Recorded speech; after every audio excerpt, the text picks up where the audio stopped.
মোহাম্মদ আদনান। আদনান বয়স কত? 21 বছর। 21 বছর। আর জন্ম জেলা? জন্ম জেলা নারায়ণগঞ্জে। নারায়ণগঞ্জে।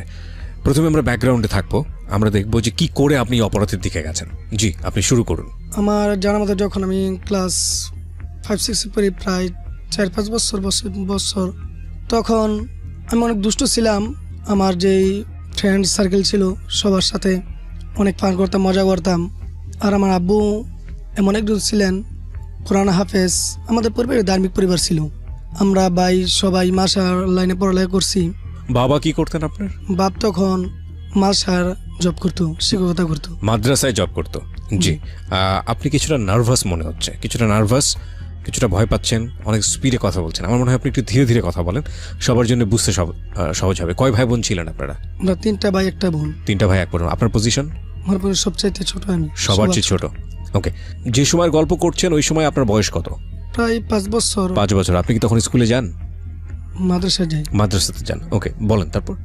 যখন মাদ্রাসা যাই তখন আব্বু অনেক শাসন করতো। মাদ্রাসা যাওয়ার জন্য অনেক দুষ্ট ছিলাম, খেলাধুলায় মগ্ন ছিলাম। তখন মার্বেল জিনিসটা গ্রাম অঞ্চলে বিরিং বলে আখ্যায়িত, যেটা মার্বেল খেলতেন। ওকে, হ্যাঁ, মার্বেল খেলতাম। সবাই খেলে, সব বাচ্চারাই গ্রামেগঞ্জে মার্বেল খেলে। হ্যাঁ, আমার মাতা বোন প্রায় ভালো ছিল খেলাধুলাতে। আব্বু অনেক শাসন করতো। আর ধার্মিক পরিবার ছিল। জি। নামাজ পড়ার জন্য অনেক, কারণ ধার্মিক সবাই আমাদের এলাকা সবাই সম্মান দিত, আমাদের অন্য চোখে দেখতো। মাদ্রাসায় যাইতাম, ক্লাস করতাম, অনেক দুষ্ট মুষ্ট ছিলাম। যখন মাদ্রাসা ক্লাস 5-6 পরে একটা মেয়ের সাথে সম্পর্ক অনেক ভালো লাগে। ক্লাস 5-6 একটা মেয়ের সঙ্গে সম্পর্ক হয়ে গেছে আপনার, নাকি হচ্ছে? ভালো লাগা, মানে মেয়েটাকে ভালো লাগা। আপনারই ক্লাসে পড়তো? যে এক ক্লাস, একই ক্লাসে পড়তো। ওকে। ভালো লাগতো তখন। ওই ভালো লাগতো, কিন্তু ভালোবাসা জিনিসটা আমি ওরকম বুঝতে পারি না। চোখে চোখে তাকাতাকি হতো, কিন্তু ওরকম বলতে পারি না। আর বুকে সাহস ছিল না কি বলবো, প্রেম ভালোবাসা কি কয় জিনিসটা আমি বুঝি না। জি। তখন তাকে অনেক ভালো লাগে। ফ্রেন্ড সার্কেল যেমন দুষ্ট ছিল, এই তোকে অনেক ভালো লাগে বলে, তুই জানিস আদনান তোকে অনেক ভালোবাসে। তখন মেয়ে বলতো, এই তোরা কি বলছিস, আমি বুঝি না কিছু, এসব কিছু বলিস না। তখন সব হাসাহাসি করতো। ছাত্র আমার ফ্রেন্ড সার্কেল সব হাসাহাসি করতো জিনিসটা, ও কি বলতেছে। পরে না আমিও হাসতাম। পরে প্রেম করলে প্রেম করবো কী হচ্ছে, ওর সাথে প্রেম করতেই পারি। এরকম দুষ্টামি করতাম মেয়েদের সাথে অনেক। যে কোনো মেয়ের সাথে আমি কথা বলতে পারতাম। এই জিনিসটা আমার ছিল। কোনো মেয়ের যার সাথে কথা বলতো, যদি কেউ প্রেম করে বা কোনো কিছু করে, আমার বলতো নাজমুল তুই যে আদনান তুই জিনিসটা বল, আদনান তুই এটা বললে দে, বা আমার জন্য এই জিনিসটা কর না, আমি প্রেম করবো। তখন আমি ওই জিনিসটা তার জন্য স্যাক্রিফাইস করতাম, বা আমি যাই বলতাম এই জিনিসটা ঠিক আছে আপু তোমাকে তো অনেক ভালোবাসে, তুমি কি করবা। তখন মেয়ে বলতো তোকে কে পাঠাইছে, আমি বলছিলাম ওই ভাই পাঠাইছে, এটা সেইটা। আমি ওরকম জিনিসটা করতাম। অনেক দুষ্ট ছিলাম, সবাই অনেক আদর করতো আমাকে। যখন এই 5-6-8 উঠলাম, তখন আমি নিজেই ওই মেয়ের সাথে আস্তে আস্তে গভীরতার মধ্যে দিয়ে চলে গেল। চলে যাওয়ার পর ওই মেয়েকে আস্তে যখন দেখলাম, আর ওই মেয়েটা আমাদের গ্রামের পাশে ছিল।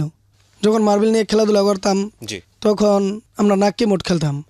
যে মানে নাকি মোট। নাকি মোটটা কি জিনিস? যে মার্বেল দিয়ে আমরা মোট ধরে একটা 1 2 3 4 থাকে, 3টা ঘরে বসে একটা ঘর ফাঁক থাকে। আচ্ছা। ওই ঘরটার যত বিল্ডিং চারজুড়ে একটা আমার চারজুড়ে ফাঁক দেয়, তার চারজুড়ে 4টা বিল্ডিং থাকে, তাহলে ফাঁক হলে 3টার যত টাকা বসাইব। আমি আপনার কথা কিচ্ছু বুঝতে পারছি না, আপনি এত স্পিডে কথা বলছেন, কিছুই বুঝতে পারছি না। কোনো একটা খেলা, গ্রামগঞ্জের কোনো একটা খেলা, তাই তো? ওকে, হ্যাঁ বলেন তারপর। নাকি মোট খেলতাম। তখন যখন মোট আনতাম 4টা ঘর থাকতো। আচ্ছা। 1 2 3 4।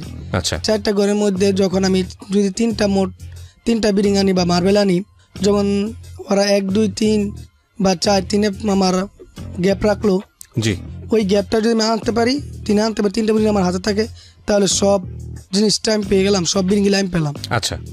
এমনি খেলতাম, খেলতে যখন খেলতাম, তখন আমার সবাই আমরা চিন্তা করলাম, আরে এটা মার্বেল দিয়ে কতদিন খেলবো, আমরা টাকা বসাই, টাকা নেই, আমরা চলতে পারবো, খাইতে পারবো, অনেক কিছু করতে পারবো।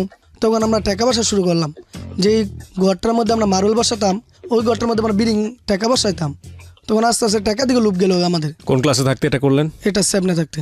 আচ্ছা, আমি বুঝতে পারছি যেটা যে গ্রামেগঞ্জের কোনো একটা খেলা, এই খেলাতে আলটিমেটলি মার্বেল ইউজ করে বাচ্চারা, কিন্তু হঠাৎ করে ওদের মাথায় আসলো যে না, মার্বেলের জায়গায় আমরা যদি পয়সা বসাই বা টাকা বসাই, তাহলে ওদের মধ্যে একটা লাভ হবে। আচ্ছা, ওকে, তারপর যখন লাভ হলো, তখন আমরা যার জিতি বা যার হারে যার জিতি, তখন আমরা ফ্রেন্ড সার্কেল মিলে সে মিলে আয় আজকে অনেক জিতছি, খাওয়া দাওয়া করি, এটা করি, ওইটার দিকে আকর্ষণ বেশি গেল আমাদের। আচ্ছা। তখন ওইটা দিয়ে আমরা আকর্ষণ যখন বেশি গেল, তখন আমরা চিন্তা করলাম মার্বেল যখন টাকা বসাই, টাকাই চলুক। তখন টাকা চলতে থাকে। তোমাদের গ্রামগঞ্জে যখন মুরব্বীরা যখন তাস খেলে, জি, যে তাসটা খেলে, তখন দেখেন তাস খেলে তখন তাস খেলে কিছু না, আমরা তাস খেলবো। তখন বুঝি না তাস কি বা কেমনে কি করে কেমনে খেলে, তখন তারা খেলতো। এখন একদিন আমরাই এক প্যাকেট তাসের না বসলাম, 9, 6 এসব থাকে। তোমার শিখতে শিখতে যখন মানুষের থেকে শুনি গোলাম বলে, বেডি বলে, তাসে যে একটা নাম, একটা পদবী, একটা নাম, জি গোলাম বলে, আর কি বলে বেটি, বেটি বলে, মানে সাহেব বলে, কুইনটাকে বোধহয় হ্যাঁ ওকে। তখন আমরা বললাম এটা কিভাবে খেলে। তখন এমনি আমরা দুষ্টামি করতে করতে আস্তে আস্তে শিখলাম। বয়স কত তখন আপনার? তখন ক্লাস 8 পড়ি প্রায়। ক্লাস 8-এ পড়েন? আচ্ছা ঠিক আছে, হ্যাঁ, তারপর তখন আপনি টুকটাক পয়সা দিয়ে কি সব খেলছেন, মার্বেলের এইসব খেলছেন? আব্বুর পকেট থেকে 1 টাকা 2 টাকা নিয়ে 10 টাকা নিয়ে যত টাকা থাকতো পকেট চুরি থেকে করতেন? চুরি করতাম। আচ্ছা, আব্বু তখন বুঝতে পারতো, আব্বু অনেক আদর করতো, তখন নিয়ে খেলতাম। তখন কি করলাম, আস্তে আস্তে তাসের দিকে আসে গেল আমার। তখন তাস খেলতাম। যখন আমরা একটা কাঠ থাকে, তখন আমরা যে একটা বাস করে একটা পর একটা পাট ফেটে, জি ফেটার পর এটা একজন বললে, এটা তো আমি জানি, আমি কীভাবে কয়, এটা ফেটবি, ফেটার পর একটা থুবি, তোর পর অর্ধেক এক সাইড থুবি, আর অর্ধেক এক সাইড থুবি। তখন দুইটা অ্যাডজাস্ট করার পর তুই একটা বুঝতে পেরেছি, কার্ড ডিস্ট্রিবিউট করে দেয়া, কার্ড বেটে দেওয়া যেটাকে বলে। হ্যাঁ হ্যাঁ, বাইরে ভিতরে ফালাবি, যেটা তুই বাইরে নাস আমি বাইরেই। তখন ও বাইরে নিত, আমি ভিতরে নিতাম। তখন 9 ফুটা বা 8 ফুটা গোলাম বা বেডি যেটা নিত, ওকে, এইটা নিয়ে আমাদের আকর্ষণ। তখন এইটা নিয়ে টাকা বেশি উড়াতো, কারণ মিনিটে সেকেন্ডে তাস ফালাইলি টাকা, আচ্ছা। এটা দিকে আকর্ষণ বেশি গেল। তখন এটা 8-এ পড়া অবস্থায় তাস দিয়ে কিভাবে জুয়া খেলতে হয় আপনারা এটা শিখেছেন? কত টাকা করে বেট ধরতেন ওই সময়টাতে? 30 টাকা 20 টাকা 30 টাকা যা থাকে পকেটে। আচ্ছা যা থাকতো। আচ্ছা, ফ্রেন্ডরা মিলেই খেলতেন? ফ্রেন্ডরা খেলতাম। আচ্ছা, তখন খেলা আস্তে আস্তে খেলতাম।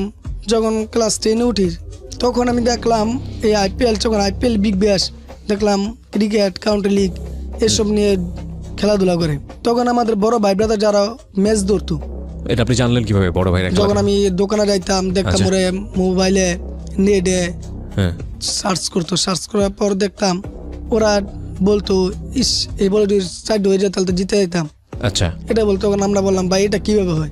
কারে এটা এমনি, এটা তোর বোঝা দরকার, তোরা ছোট মানুষ বুঝতে হইব না। আচ্ছা, তোরা বলতো। তখন আমি বলতাম, ভাই এটা শিখান না, কে বেয়াদব, তোর আব্বা এমন, তুই এমন করস কেন? আচ্ছা, ওইভাবে চল। বাবা কোরআনের হাফেজ আর তুমি এসব কাজে আমি আসছো? মাদ্রাসায় পড়ালেখা করি ওই সময়। তখন আপনি মাদ্রাসায় পড়েন, রাইট? তখন এইসব জিনিস করতেছি, ভাই বড় ভাই জিজ্ঞেস করতেছি, ভাই এটা শিখান না, পরে শিখায় না। তো আস্তে আস্তে যাই দোকানে, হাঁটা করি, আসা যাওয়া করি। তখন বড় ভাইয়েরা খেলে। তারপর আমি একদিন বললাম, ভাই শিখান। পরে আমিও ওই সার্চ দিলে দেখি, তো দেখি ক্রিকবাজ লেখে। তখন ক্রিকবাজ আমি সার্চ দিই, সব খেলাধুলা আসে। আচ্ছা, খেলাধুলা আসার পর অনেক সার্চ দিয়ে আমি কই, ভাই এটা দেখি, ওরা কয় 1000-100 দিমু, 1000-1200 দিমু, 1000-1200। যেটা ভালো দল ওরা ওইটা নিয়ে লিস্ট দেয়। আচ্ছা, ওইটা 12 দেয়। তখন আমার ফ্রেন্ডস বলে, কিরে এটা দেয় কিভাবে? সব তো খেলার এক, কোন সময় কোন খেলা খেলে দেয় কত জানা, কোন খেলোয়াড় ভালো খেলে। তখন ওরা বলে এই পয়েন্ট দেখলে চল, যখন একটা 3-4টা ম্যাচ হয়ে যায়, তখন আর পয়েন্টের তালিকা দেখে কোন দল ভালো খেলে, কোন দল ভালো পয়েন্ট আছে, কোন দল একটু খারাপ পয়েন্ট আছে। তখন পয়েন্ট দেখে ওরা নেয়। তখন তারা পয়েন্ট দেখে নেওয়ার পরে আমরা বললাম, আজ 10-12 জন বললাম, 1000 আজকে একটা নাম নেই, বা 1000 একটা নাম নেই, একটা দল নেই।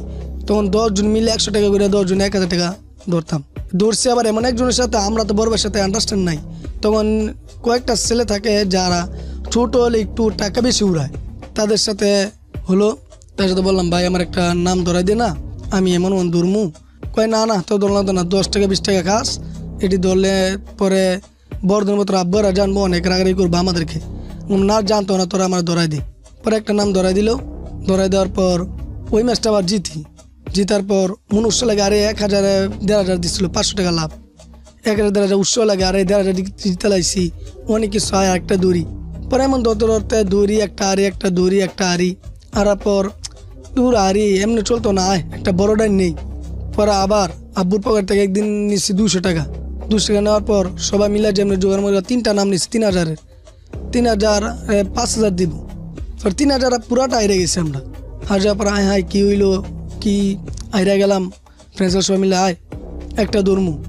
একটা ধরার পর চিন্তা করলাম, ওদের সঙ্গ দিলে আমি এমনি লসি নেম, আমারটা আমি ধরা শুরু করলাম। ওরা একটা ভাই একজনের যায়, যত পারে 250 পারে 200 পারে যায়, এমনি ধরে। আমি কি করলাম, আমার আব্বুর পকেট থেকে এমনি ধরে বড় ভাই কাছ থেকে আর আম্মুর কাছ থেকে ধরলাম।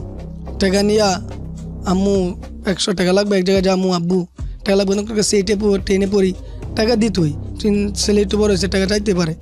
দিত। আব্বু জিনিসটা জানতো না, আর কই বলো না। আমার আব্বু এমন একটা লোক ছিল যে কই এসে বলবো আপনার ছেলে এটা করছে, আমার আব্বু বিশ্বাস করতো না কোনো দিনই। ওই ধরনের পরিবার ছিল আমাদের, আর সবাই শিক্ষিত ছিলাম। তখন এমন একবার আব্বুর কাছ থেকে আম্মুর কাছ থেকে নিতাম। নেওয়ার পর এই টাকা আমি এই লিগের মধ্যে আইপিএলে ক্রিকেট লিগ, কাউন্টি লিগ সারা বছরই থাকে। আর ক্রিকেট খেলা এমন এক জিনিস, এটা প্রত্যেক মাসে একটা একটা দলের খেলা হয়। এই খেলার মধ্যে লাগাইতাম। আস্তে আস্তে যখন হারিয়ে যাই তখন একবার চিন্তা করলাম, যখন ওই সময় আস্তে লাগানোর সময় বড়বের সাথে আন্ডারস্ট্যান্ডিং চিন্তা আর দেখে আর ওই সাইডটা লাগে, তখন যাই বলতাম ভাই আজকে একটা নাম ধরবো। পরে ওরা বলতো আজকে দেওয়ার সমস্যা না, টাকা কিন্তু জমা দিতে হইবে আমার কাছ থেকে। তখন আমি ছোটো ছিলাম, চিন্তা করতে যদি 1000 নাম একটা নাম ধরতো, টাকা দিব কোথা থেকে? এক নামে 1000, ও টাকা দিব কোথায় থেকে? তখন ওরা বলতো তুই টাকা দিতে পারবি না, তুই যদি খেলতে চাস বা আমাদের ধরতে চাস তাহলে টাকা আমার কাছে জমা দিতে হইব। তাহলে টাকা জমা দিব কোথা থেকে? 1000 নাম। পরে চিন্তা করলাম এই আব্বুর কাছ থেকে, আম্মুর কাছ থেকে, ফ্রেন্ড থেকে টাকা লইতাম। টাকা লইয়া লাগাইতাম। লাগানোর পর ওদের সাথে এক নাম জিতার পর ওরা ফ্রেন্ড সার্কেল সব জানে, আরে আজকে জিতলই কয় ভাই একটা স্পিড খাওয়া না, এই টাকা না, তুই আজকে জিতছ। টাকা যা জিততাম, এই 1000 জিতি তো ওই জায়গায় আমার 500 যাইতো গা, জিতার টাকা থেকেই জিতলা। আর যখন হারি তখন এক টাকা কই দেয় না আমাকে, মানে ফ্রেন্ডদের খাওয়াতে চলে যেত। ফ্রেন্ডের খাওয়াতে চলে যেত। ওকে। জিতলে আমি যদি জিতি তাহলে ফ্রেন্ডরা বলতো আজকে জিতছ, তুই আজকে খাওয়া না এটা, কালকে আবার জিতবি, উৎসাহ দিত। আর যখন হারতাম তখন দিলাম ভাই আজকে হারছি, মনটা খারাপ, দিন 100 টাকা, কই দিত না। তখন ওইরকম হয়তো আস্তে আস্তে বড়দের সাথে হাত হয়ে গেল আমাদের, যারা 10,000 20,000 20 নাম নেয় ওদের সাথে আন্ডারস্ট্যান্ড হয়ে গেল আমাদের। তখন আমার আপনার সঙ্গে আর কয়জন ছিল এরকম? 6-7 জন। একই সাথে পড়াশোনা করতেন? না, ওরা একই সাথে একই লেভেলে, মানে একই মহল্লায় থাকতেন? একই মহল্লায় থাকতাম ওর সাথে। তখন আমি আবার যখন মেট্রিক পরীক্ষা কমপ্লিট করলাম দাখিল, তখন কলেজ যখন ভর্তি হয়েছি তখন আব্বু বলছে দেখ একটা জব কর। পড়ালেখা করছি ইন্টারে, তখন আবার জব করা শুরু করলাম। যখন জব করি তখন ওই জবের যখন চাকরি করি, জব করি ওই জায়গায় সব কিছু চলে। জানলেন কিভাবে? আমি যে কোম্পানি জব করি। কিসের জব ছিল এটা? এটা অ্যাক্সেসরি লেভেল কোম্পানির। আচ্ছা, লেভেল কোম্পানির জব ছিল, ওই জায়গায় সব কি কিছু কাজ করতে হতো ওখানে? ওইখানে আমি আপনার কি কাজ ছিল ওখানে? আমার ছিল মেশিন চালাইতাম। কিসের মেশিন? Woven cutting. গার্মেন্টসে? Accessory level company. ওকে, বলেন তারপর। ওই জায়গায় আমি জব করি। তখন ওই জায়গায়, কারণ এক জায়গায় জব করলে এক সেকশন থেকে আর সেকশন যাওয়া যায়, কোম্পানিটা ছোট ছিল, জি, ওরকম বৃত্ত ছিল না। তখন ওই জায়গায় আমি যখন জব করি এক সেকশন থেকে আরেক সেকশনে যাই, তখন ওই জায়গায় এইসব জুয়া চলে, খেলাধুলা চলে। খেলাধুলা হওয়ার পর ওদের সাথে আন্ডারস্ট্যান্ড, কারণ ওই সময় আমি কাজ করে আব্বু তার জানা না, কারণ কলেজ যাই মাসে 1-2 বার। তখন ওই সাথে যখন যাই তখন মাস শেষ যখন বেতন পাই, আমার আব্বা এক কথাই বলছিল তোর টাকা দিতে হইব না, তুই শুধু জব কর। তখন মাস শেষে বেতন পাইলে ওইখানে যাই বসে থাকতাম, খেলাধুলা কলেজ যদি হারতাম আর 1000 টাকা রাখতাম তাসের জন্য। লাস্টে তাস খেলবো আমরা, যে কাইট বলে বর্তমানে কাইট বলে, তখন তাস খেলতাম, 500-1000 টাকা লাগাইতাম আর সব খেলা লাগাই দিতাম। এই খেলাধুলা লাগাইতাম। আর যখন আমরা খেলতাম ওদের সাথে আন্ডারস্ট্যান্ড এমন হয়েছে বাকিও লাগাতো হতো, যদি বলতো না মাস শেষে টাকা দিবি আজকে লাগাতো, ওই তো ওকে।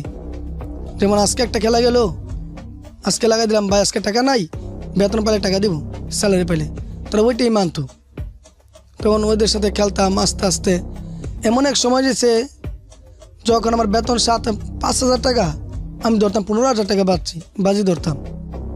15,000 টাকা বাজি ধরার পর আমি কীভাবে দিব তখন টেনশন হয়ে যায়, আরে বেতন 5,000 10,000 টাকা কোথা থেকে দিব।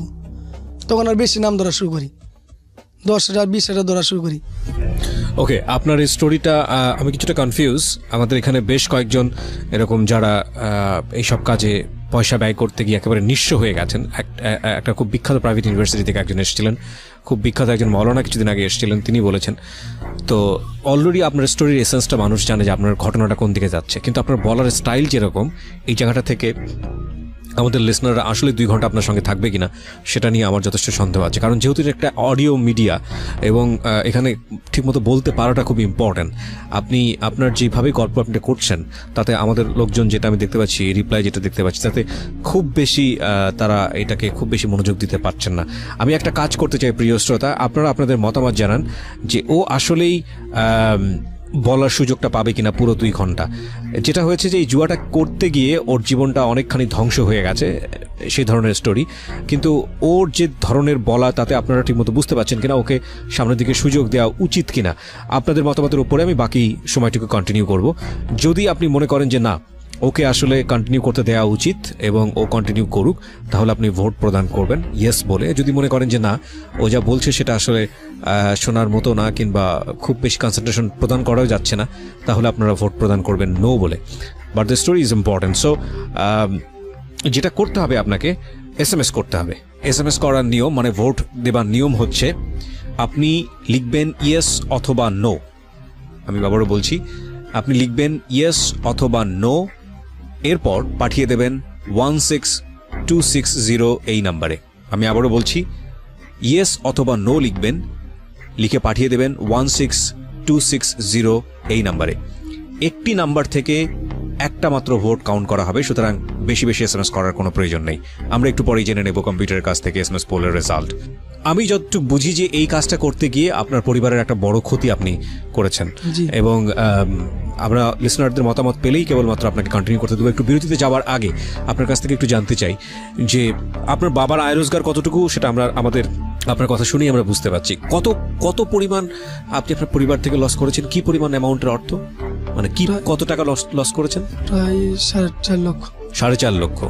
এটা আপনার ফ্যামিলি জানে? ফ্যামিলি জানে 2.5 লক্ষ। বাকি 2 লক্ষ আজকে অনুষ্ঠানের মাধ্যমে জানলো। জি। এই টাকাগুলো কি এখনো ধার অবস্থায় আছে? 1 লক্ষ টাকা ধার অবস্থা আছে। তো আপনি চলেন কিভাবে এলাকায়?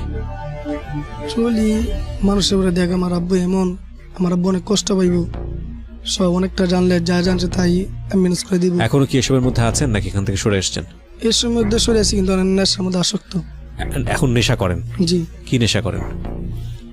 ইয়াবা, শুকনা, গাঁজা। এগুলো পান কোথায়? এটা আমাদের গ্রামের যখন থাকে যারা তো আপনি খায়। বোঝেন না এগুলো খারাপ জিনিস?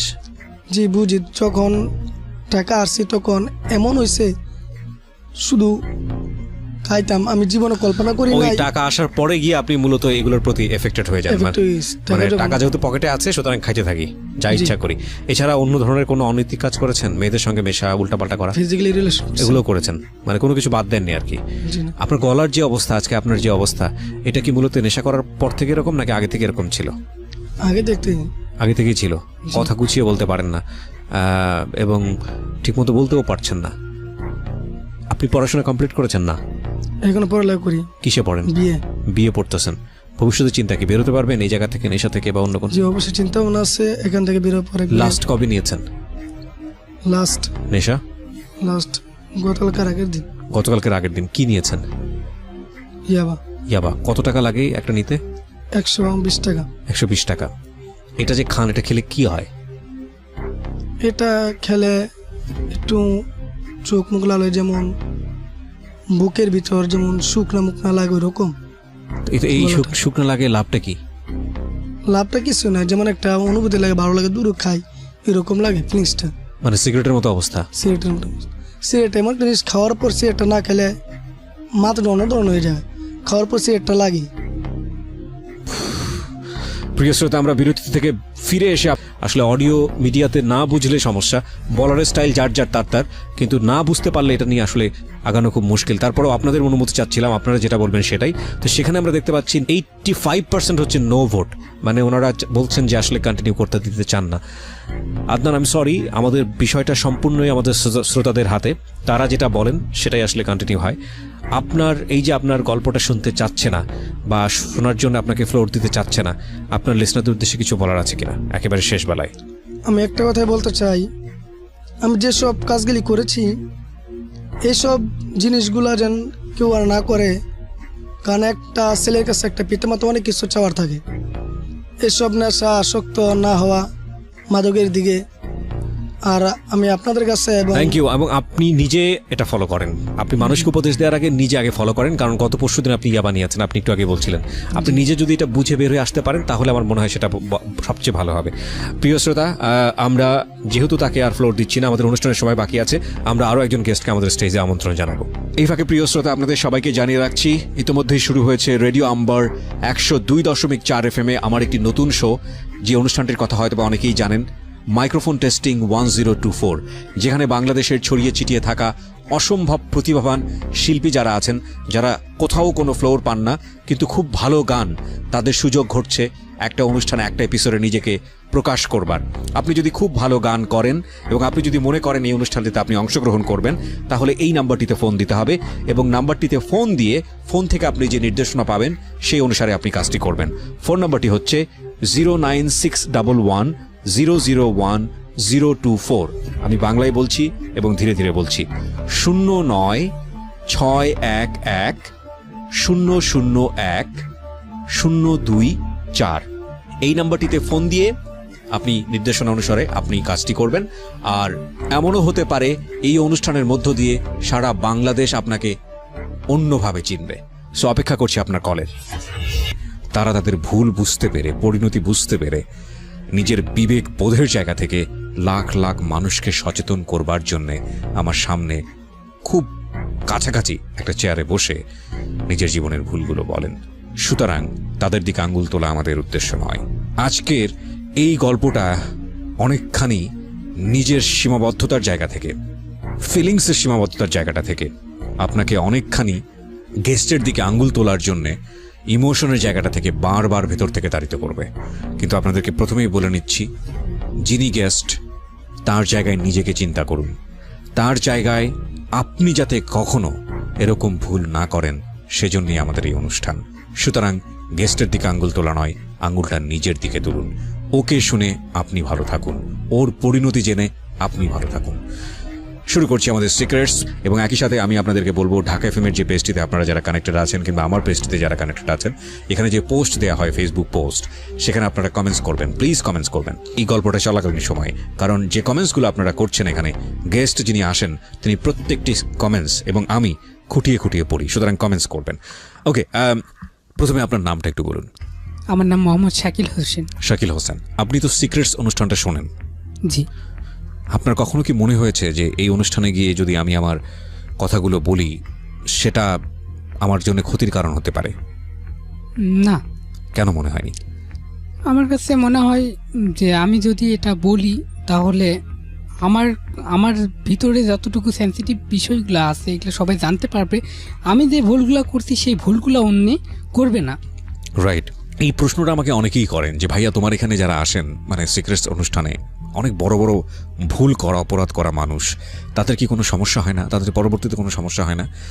এই প্রশ্নের উত্তর আমি মোটা দাগে যেভাবে দেই যে আমরা তাদেরকে এমনভাবে প্রেজেন্ট করি এখানে, সামাজিকতার কথা চিন্তা করে, আইনি কথা চিন্তা করে, সমস্ত কিছু চিন্তা করে, যাতে করে তার ব্যক্তিগত জীবন এবং একই সাথে সামাজিক জীবন কোনোভাবেই ক্ষতিগ্রস্ত না হয়। এবং সেই অর্থে আপনি একেবারে নিশ্চিত থাকতে পারেন, কারণ এই মানুষগুলো নিজের বিবেকের তাড়না বোধ থেকে মানুষের উপকার করতে আসে। উল্টো তাদের ক্ষতি হোক এটা নিশ্চয়ই আমরা চাইব না। সুতরাং সেদিক থেকে আপনি একেবারে নিশ্চিত থাকতে পারেন। যারা এই অনুষ্ঠানে অংশগ্রহণ করতে চান তারা ফোন দেবেন আমাদেরকে এই নাম্বারে 09611904 আমি আবারও বলছি 09611904। শাকিল, ফ্লোর দিচ্ছি আপনাকে। আমি প্রথমে ব্যাকগ্রাউন্ড থেকে শুরু করতে চাই। জি জি, আমি ছোটবেলা থেকেই বলতে চাই। নিশ্চয়ই। আমি ছোটবেলা যখন, আমি গল্পের সুবিধার জন্য একটু বলে রাখি যে আমার মা নেই, বাবা আছেন, তবে বাবা থেকেও না থাকাই সমান কথা। এটা কি আপনি ওই ছোটবেলার গল্পের কথা বলছেন? জি। আচ্ছা, তো জন্মের পরে আপনি আপনার মাকে কখনো দেখেননি? না। কেন দেখেননি? আমি আমার চাচির কাছে মানুষ হয়েছি ছোট থেকে। ওকে। তো আমার চাচি অনেক ভালো ছিল। আমার কি শুনেছেন আপনি মা না থাকার গল্পটা কি? আমি যতটুকু শুনছি, আমার মার বাসা ছিল নোয়াখালী। আচ্ছা। হ্যাঁ, আর নোয়াখালী মানুষ কিরকম হয় সেটা অনেকেরই পরিচিত আছে। আচ্ছা। আর তাছাড়া আমার মা, আমার যখন 7 মাস বয়স ছিল, আমাকে, আমাদের তো টিউবওয়েল কল, টিউবওয়েল কলের ড্রেনের মধ্যে ফালাই দিয়ে থয়ে চলে গেছিল। এমন অবস্থায় আমি মানুষ হয়েছিলাম। এটা আপনি চাচার কাছ থেকে শুনেছেন? জি, এবং প্রতিবেশীর কাছে শুনেছি। ড্রেনের ভিতরে কেন ফেলে দিয়ে গেছিল, কারণটা কি?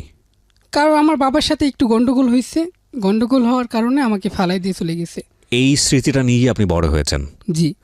চাচা চাচি বা আরো পাড়া প্রতিবেশী আপনাকে বলেছে মার সম্পর্কে এই কথা? জি।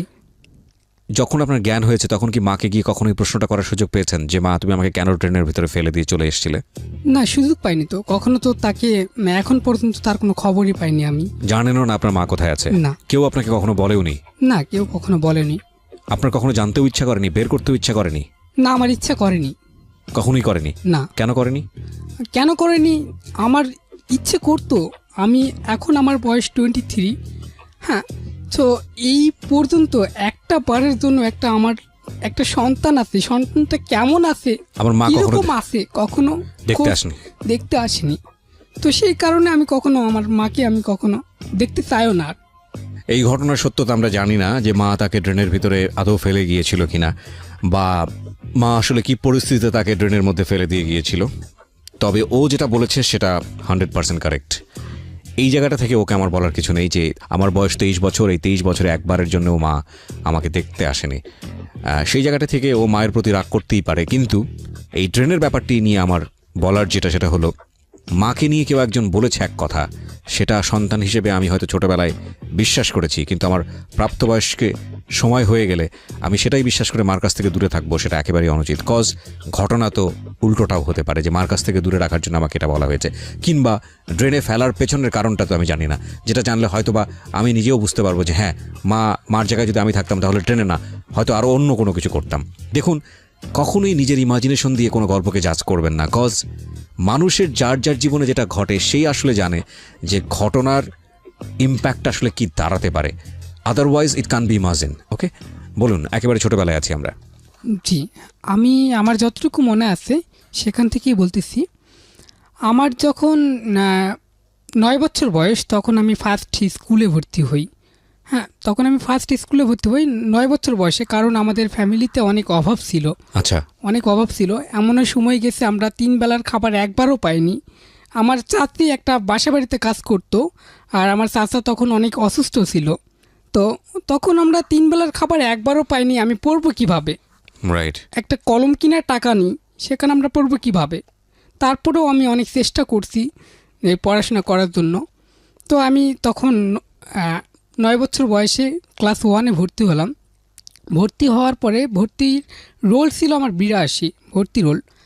তো তখন আমি পড়াশোনা করতে থাকি, একটু একটু এরকম করেই পড়তেছি। কখনো আমি ক্লাস 1-এ যখন পরীক্ষা দিতে গেছি, আমি সকালবেলা কোনো কিছু খেয়ে যাইনি। আমার পরীক্ষা দিতে দিতে দুপুর হয়ে যাচ্ছে, আমার হাতের কলম লিখতেছে না, এরকম একটা পরিস্থিতি। তো তারপরেও আমি পরীক্ষা দিছি, অনেক ভালো হয়েছে পরীক্ষা। তারপরেও আমার পরীক্ষা ক্লাস 2-তে আমার 24 হয়েছিল আমার পরীক্ষার রেজাল্ট। তো এরকম রেজাল্ট ভালো দেখে আমার স্কুল থেকে অনেক সহযোগিতা করে, কলম টলম বই খাতা সম্পূর্ণ তারাই দেয়। তো আমার ওই দিক দিয়ে আমার একটু পড়াশোনা করতে সুবিধা হতো। জি। তো তারপর পড়াশোনা করতে করতে আমি তখন ক্লাস 3-তে উঠলাম। ক্লাস 3 পরীক্ষা এখনও দেইনি। তো আমাদের বাড়িতে তো এমনিতেই অভাব চলতেইছে। বাবা মানে এমন একটা অসুস্থতা হয়েছিল, মানে যাকে আমি বাবা বলতেছি সে আমার চাচা, তাকে আমি বাবা বলেই ডাকি, এবং আমার চাচিকেও আমি মা বলেই ডাকি। আপনার আসল বাবা কোথায় গেল? আমার আসল বাবার কোনো খবর নেই। মানে আমার আসল বাবা আমার 7 বছরের যখন বয়স ছিল, তখন আমার মুখে ঘা হয়েছিল। আমি ভাত জিনিসটা আমি খাইতে পারি না। আমি শুধু 3 বেলায় একটা চা খাই। সেই চা খাওয়ার জন্য আমার চাচি তো বাসায় নেই, আমার চাচাও তখন ছিল না, চাচা বাইরে ছিল। তো তারপর বাবাকে আমি বলি যে আমি একটা চা খাবো, আমাকে একটা চা কিনে খাওয়াও। আমাকে সে চাটা খাওয়ায়নি, আমাকে ওখান থেকে বাড়ির উঠান থেকে শটাইতে বাইরে ফেলে দিয়েছিল। এরকম একটা অবস্থায় ছিলাম আমি।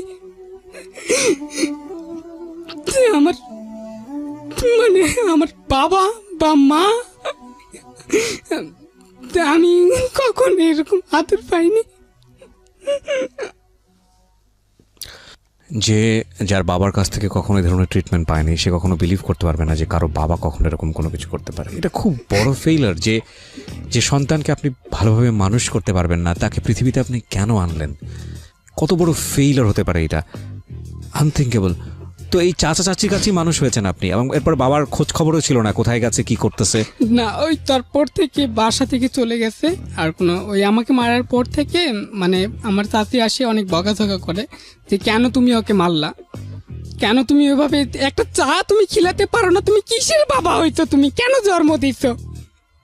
এরকম করে বলে তোমাকে খাওয়াইতে হবে না, আমি আসে খাওয়াবো, তুমি তিনটা টাকা দিয়ে তুমি তা খাওয়াইতা, আমি আসে তোমাকে টাকা দিতাম, তোমার সমস্যাটা কোথায় ছিল, তুমি তাকে কেন মারতে যাবা, এরকম একটা তখন বাবা ওই কথাবার্তা শুনে চলে যায়। আর তখন থেকে আমি চাচাকেই আমি বাবা মা বলে রাখি। আমার অনেক ভালো, আমার চাচা অনেক। ওনাদের কি ঘরে কি বলবো? আর কোনো সন্তান ছিল? ওনাদের ঘরে কি আর কোনো ছেলে মেয়ে ছিল আপনি ছাড়া? একটা মেয়ে ছিল। একটা মেয়ে ছিল। জি। আপনার চেয়ে বয়সে কম বড় না ছোট? বড়। বড়। আমি যেটা বুঝলাম যে এই চাচাকেই আপনি আপনার বাবা বলে ডাকতেন জি। এবং এই চাচাই আপনাকে পিতৃস্নেহে বড় করেছে। জি। ওকে, প্রিয় শ্রোতা, এখন থেকে শুরু করে পুরো গল্পের মধ্যে উনি যাকে বাবা বলে সম্বোধন করবে তিনি আসলে তার চাচা, এবং তার জন্মদাতা বাবা এবং মা তার প্রতি কী ব্যবহার করেছে সেটা আপনারা জেনেছেন। খুব ভালো করে লক্ষ্য রাখবেন, কারণ এই চাচা আজকের এই সিক্রেটসে খুবই খুবই গুরুত্বপূর্ণ জায়গায়। আমার তো এখনই গা শিউরে উঠেছে। বলেন। হ্যাঁ, তারপর আমি ওই ক্লাস 3-তে উঠলাম। ক্লাস 3 পরীক্ষা দিচ্ছি। পরীক্ষা দিন অবস্থায় আমি আমাদের ওখানে মেলা হয়, তখন চাচার মানে ওই অসুস্থতার কারণে কাজ করতেই পারে না। জি। মানে কি একটা অসুস্থ হয়েছিল জানি না সঠিক, আমি তখন বুঝতাম না। তো এখন বুঝি। তো এখন কাজ কম করতে পারতো, তো একটা ডিউটি শুধু মানে বসে থাকা কাজ ছাড়া তেমন কিছু করতে পারতো না। তো নাইট গার্ড ছিল আমার চাচা। তো আমি তখন ওই এটা হচ্ছে আপনার 2010 সাল। 2010 সালে আমাদের ওখানে স্টুডিয়ামে মেলা হয়, আন্তর্জাতিক শিল্প মেলা, প্রত্যেক বছরই হয়। তো ওই মেলাতে আমি ওই চানাচুর ভাজতে যাই, যে চানাচুর ভাজলে পরে কিছু টাকা আসবে আমার ফ্যামিলি। মানে চানাচুর ভাজা বিক্রি করবেন, তাই তো? হ্যাঁ হ্যাঁ, চানাচুর ভাজা বিক্রি করবো বলতে গেলে অন্যের দোকানে আমি চানাচুর ভেজে দিই। ও আচ্ছা আচ্ছা, আপনি অন্য দোকানে চানাচুর ভেজে, মানে এক ধরনের মানে এটাকে কি বলা যেতে পারে, দিনমজুর খাটা আর কি, যেটাকে বলে। হ্যাঁ হ্যাঁ। তো তখন ওখানে গেলে পরে 20 টাকা 30 টাকা করে দিত প্রতিদিন? হ্যাঁ, প্রতিদিন মাত্র? হ্যাঁ, 20 টাকা 30 টাকা করে দিলে আপনার হচ্ছে 1 কেজি চাউল হতো। কোনো রকম 1 কেজি চাউল হলে আমাদের 3 বেলা খাওয়া হতো। তো আমি ওই 30 টাকার জন্য প্রতিদিন দিতাম। তো এখন ওখানে গিয়ে 4 দিন 5 দিন খাটলাম। মেলাটা যেহেতু 1 মাস থাকে, 5 দিন খাটলাম। 6 দিনের মাথা আমি স্টুডিয়ামের সামনে অনেক প্রসাবের চাপ দিছিল। স্টুডিয়ামের সামনে আমি প্রসাব করতে গেছিলাম এক সাইটে। তো প্রসাব করতে গিয়ে ওই সময় কারেন্ট গেছিলো আমাদের ওখানকার একটা, মানে কি বলবো, ওর সবাই পড়েছে, ওকে সবাই চিনে, মানে ওর পুলিশের খাতায় নাম আছে এরকমটা। তো কারেন্ট গেছিলো, তখন ও আমাকে মানে গলায় চাকু ধরে। তো আমার গলায় চাকু ধরে, আমি ওকে বললাম কি ভাই, আমার গলায় চাকু ধরে, আমার কাছে তো তেমন কিছু নাই যে তুমি আমার কাছ থেকে নিবা। রাইট। তো তারপরেও সে আমাকে ধরে ওই পাশে মানে একটা বাসা ছিল 6 তালা ওদের ওখানে। তো ওই 6 তালা বাসার সাইডে নিয়ে যায় রাখে, মানে দেখলে ও একটা সানসেটে রাখে। মানে আমি ওখানে প্রসাব করতে গেছিলাম, যে ওখানে কিছু একটা করতেছে সম্ভবত আমি দেখবো, এটা মনে করে সে আমাকে ওখানে বেঁধে সে উপরে নিয়ে যায়। আচ্ছা, মানে সানসেটের উপরে নিয়ে শোয়ায় রাখে। সানসেটের উপরে, মানে হ্যাঁ। জানলা যে সানসেট থাকে ওটার উপরে। হ্যাঁ। তো সেখানে আমি শুয়ে থাকি। তারপর ও ওখানে মানে কিছু চুরি করার জন্য গেছিল। তো কি চুরি করতে গেছিলো সেটা আমি জানি না। তো আমি পরীক্ষা দিন অবস্থায় ছিলাম, আমার পকেটে একটা স্ট্রোপলার ছিল, শুধু মানে পিন মারার জন্য শুধু স্ট্রোপলার ছিল আমার কাছে। স্ট্যাপলার? হ্যাঁ, স্ট্যাপলার।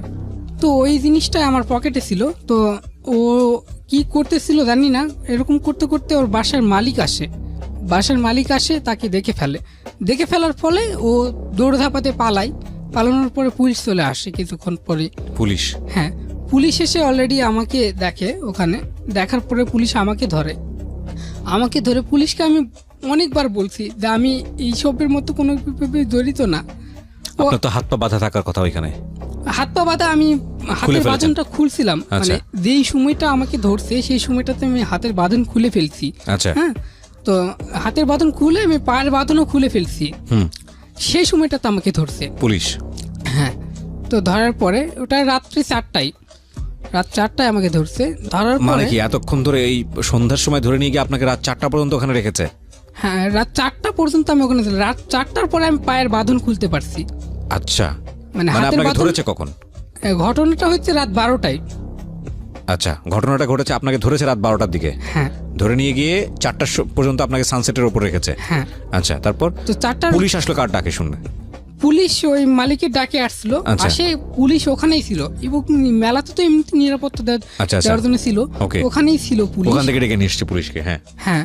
তো তারপর মানে 4টার সময় আমি যখন হাত পা খুলে ফেলে মানে নামবো, নামার পরিস্থিতি সেই সময়তে মালিক আবার দেখে যে সানসেটের উপরে কে? হ্যাঁ, হ্যাঁ সানসেটের উপরে কে।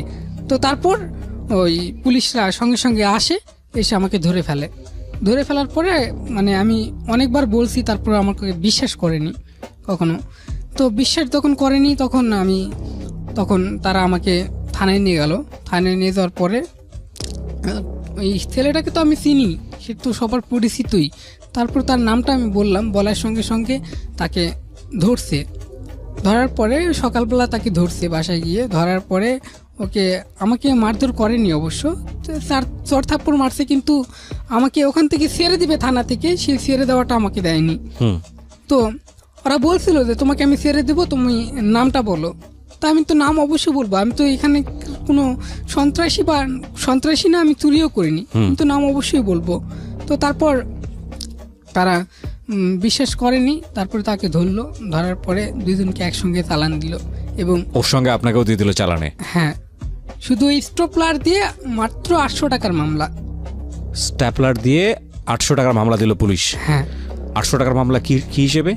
ওই স্টপলার আর হচ্ছে ওই সাইটে এমনি ভাঙ্গাচোরা ঘড়ি ছিল, ওগুলা মিলে ধরছে, এগুলা মিলে 800 টাকার মামলা ধরছে। আচ্ছা।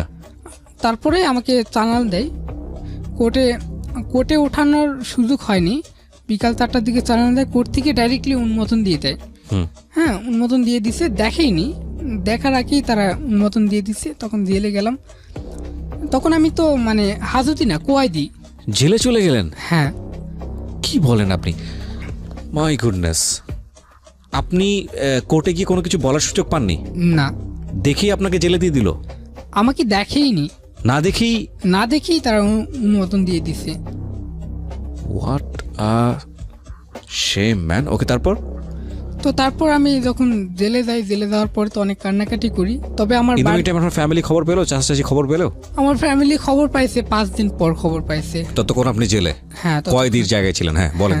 তারপর খবর পাইছে, খবর পাওয়ার পরে তো আমাকে জামিন করবে সেই সামর্থ্য তো নাই। রাইট, আপনি জেলে ছিলেন, আপনি 1 কেজি চাল কেনার জন্য আপনি কাজ করছেন, চানাচুর ভাজছেন, সামর্থ্য কোত্থেকে আসবে তাদের?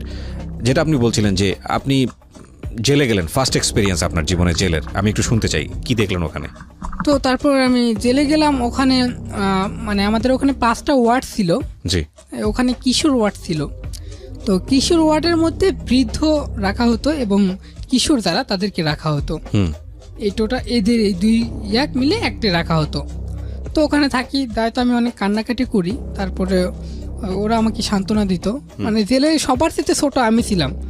আরও ছোট কম বয়সী ছেলেপেলে আছে, কিন্তু সবার থেকে ছোট আমি ছিলাম।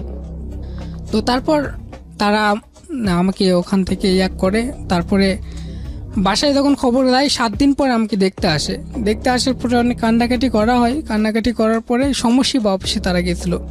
আমার বাবা সমশিবা অফিসে গেছিলো। সমশিবা অফিস থেকে তারা দেখতে আপনার চাচা? হ্যাঁ, চাচা। সমশিবা অফিস থেকে তারা দেখতে আসছিল আমাকে জেলে।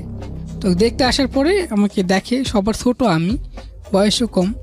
তবে তারা বয়স দিয়েছিল সেখানে 15 বছর, আমার সার্টিফিকেট হিসাবে তখন বয়স ছিল আমার 12 বছর। তো তারপর তারা দেখতে আসার পরে 1.5 মাস পরে জামিন হয়েছে। 1.5 মাস আপনি জেলে থাকলেন? হ্যাঁ, 1.5 মাস জেলে থাকলাম, কিন্তু জেলে থাকা অবস্থায় বেশ কয়েকজনের সাথে পরিচিত হই। আচ্ছা। তো তার মধ্যে আমাদের ওখানকার বিখ্যাত সন্ত্রাস ছিল পলসন। কি নাম? পলসন। হ্যাঁ। আচ্ছা। এখন মৃত। এখন সে মারা গেছে? কিভাবে মারা গেছে? এখন তাকে ওই অন্যরাই মারছে, বিরোধী দলেরাই মারছে। বাকি সন্ত্রাসীর যারা ছিল, ওর অপোজিশনে যারা ছিল, তারা মেরে ফেলেছে। আচ্ছা, তো পলসনের সঙ্গে আপনার পরিচয় কিভাবে?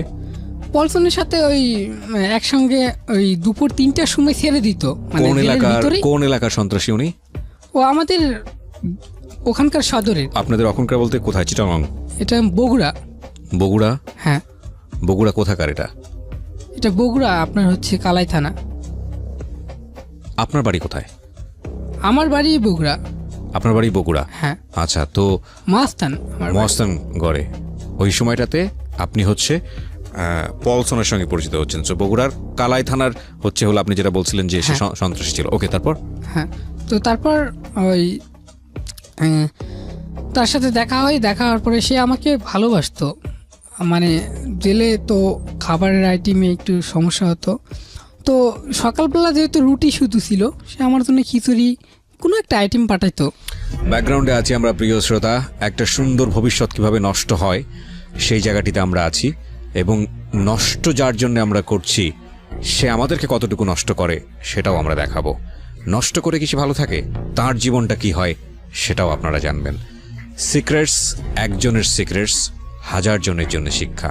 মনে রাখবেন, আজকে যিনি গেস্ট তার দিকে আমরা আঙ্গুল তুলব না, তাকে নিজের জায়গাটায় বসাবো যাতে করে আমরা তাদের মতো করে ভুল না করি। ইন দ্য মিন টাইম চলে আসতে পারেন আমার ফেসবুক পেজে। ফেসবুকের ঠিকানা www.facebook.com/kibriya.rj। আমি আবারও বলছি www.facebook.com/KEBRIA.RJ। পেজটি আরজি কিবরিয়া নামে আছে। And please like this page. Like দেওয়ার সঙ্গে সঙ্গে কিন্তু আপনি আমার পেজের মেম্বার হয়ে যাবেন। ইন দ্য মিন টাইম আপনি চলে আসতে পারেন ঢাকা এফএমের পেজটিতেও। ঢাকা এফএমের পেজটির ঠিকানা হচ্ছে www.facebook.com/ILoveDhakaFM। এই ফাঁকে প্রিয় শ্রোতা, আপনাদের সবাইকে জানিয়ে রাখছি ইতিমধ্যেই শুরু হয়েছে রেডিও আম্বার 102.4 FM-এ আমার একটি নতুন শো, যে অনুষ্ঠানটির কথা হয়তো বা অনেকেই জানেন, মাইক্রোফোন টেস্টিং 1024, যেখানে বাংলাদেশের ছড়িয়ে ছিটিয়ে থাকা অসম্ভব প্রতিভাবান শিল্পী যারা আছেন, যারা কোথাও কোনো ফ্লোর পান না কিন্তু খুব ভালো গান, তাদের সুযোগ ঘটছে একটা অনুষ্ঠানে একটা এপিসোডে নিজেকে প্রকাশ করবার। আপনি যদি খুব ভালো গান করেন এবং আপনি যদি মনে করেন এই অনুষ্ঠানটিতে আপনি অংশগ্রহণ করবেন, তাহলে এই নাম্বারটিতে ফোন দিতে হবে, এবং নাম্বারটিতে ফোন দিয়ে ফোন থেকে আপনি যে নির্দেশনা পাবেন সেই অনুসারে আপনি কাজটি করবেন। ফোন নাম্বারটি হচ্ছে 09611001024।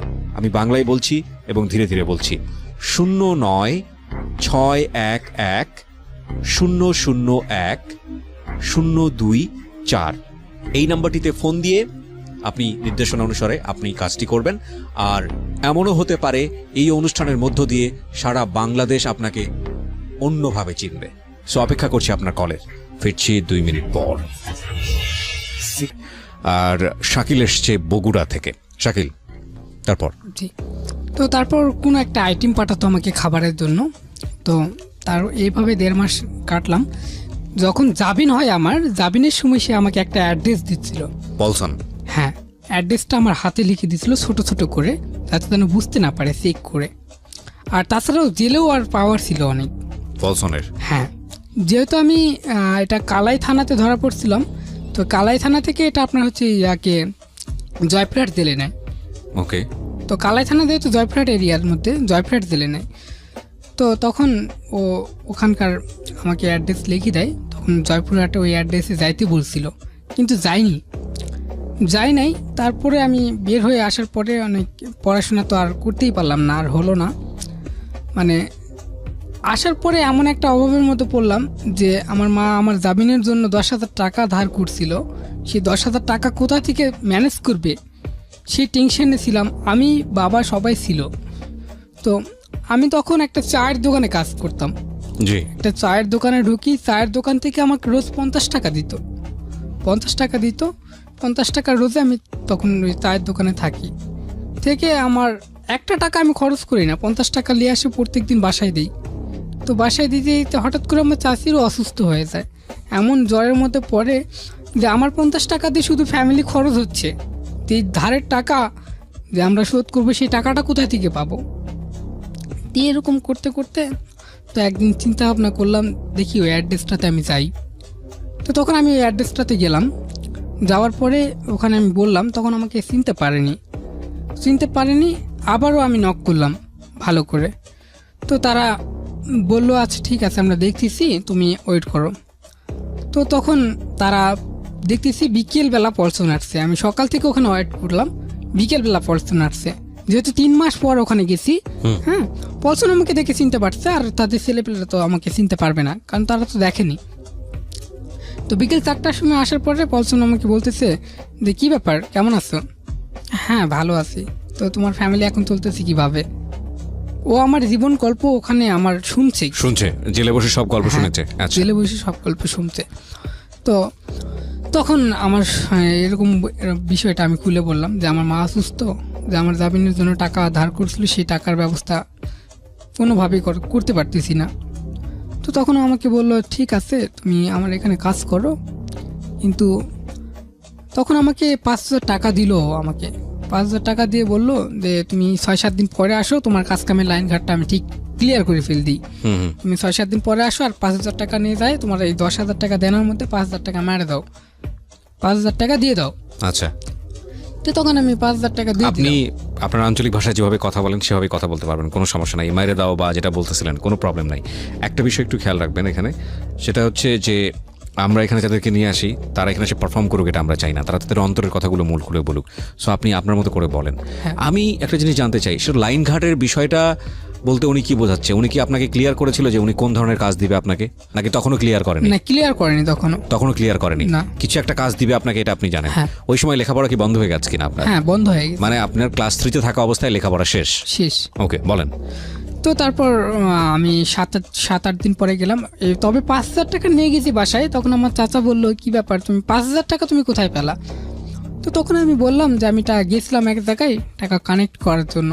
তো তারা বলছে আমার 10,000 টাকা ওরা চাই সম্বন্ধে আমাকে কানেক্ট করে দিছে টাকা। তো তখন আমার বাবা বললো ঠিক আছে, তাহলে 5,000 টাকা ওখানে ধারটা মারে দেওয়া হোক, তাহলে কাল থেকে তুমি কাজে দাও, ওটা দিই চলি, তারপরে ব্যাপারটা কি দেখা হয় দেখা যাক। তো তারপর 7 দিন পরে আমি ওখানে গেলাম। তবে এই 7 দিনের মধ্যে আমি চায়ের দোকানে যাইনি। চায়ের দোকান থেকে আমি বলে দিচ্ছি চায়ের দোকানে আমি কাজ করব না। তো তখন আমি বাবাকে বললাম আমি চায়ের দোকানে কাজ করব না, আমার অন্য জায়গায় একটা কাজ আছে, সেখানে আমি কাজ করব। তবে ও বললো যে কোথায়? আমি একটু দূরের কথা বললাম, বাইরে যাব এরকম বললাম।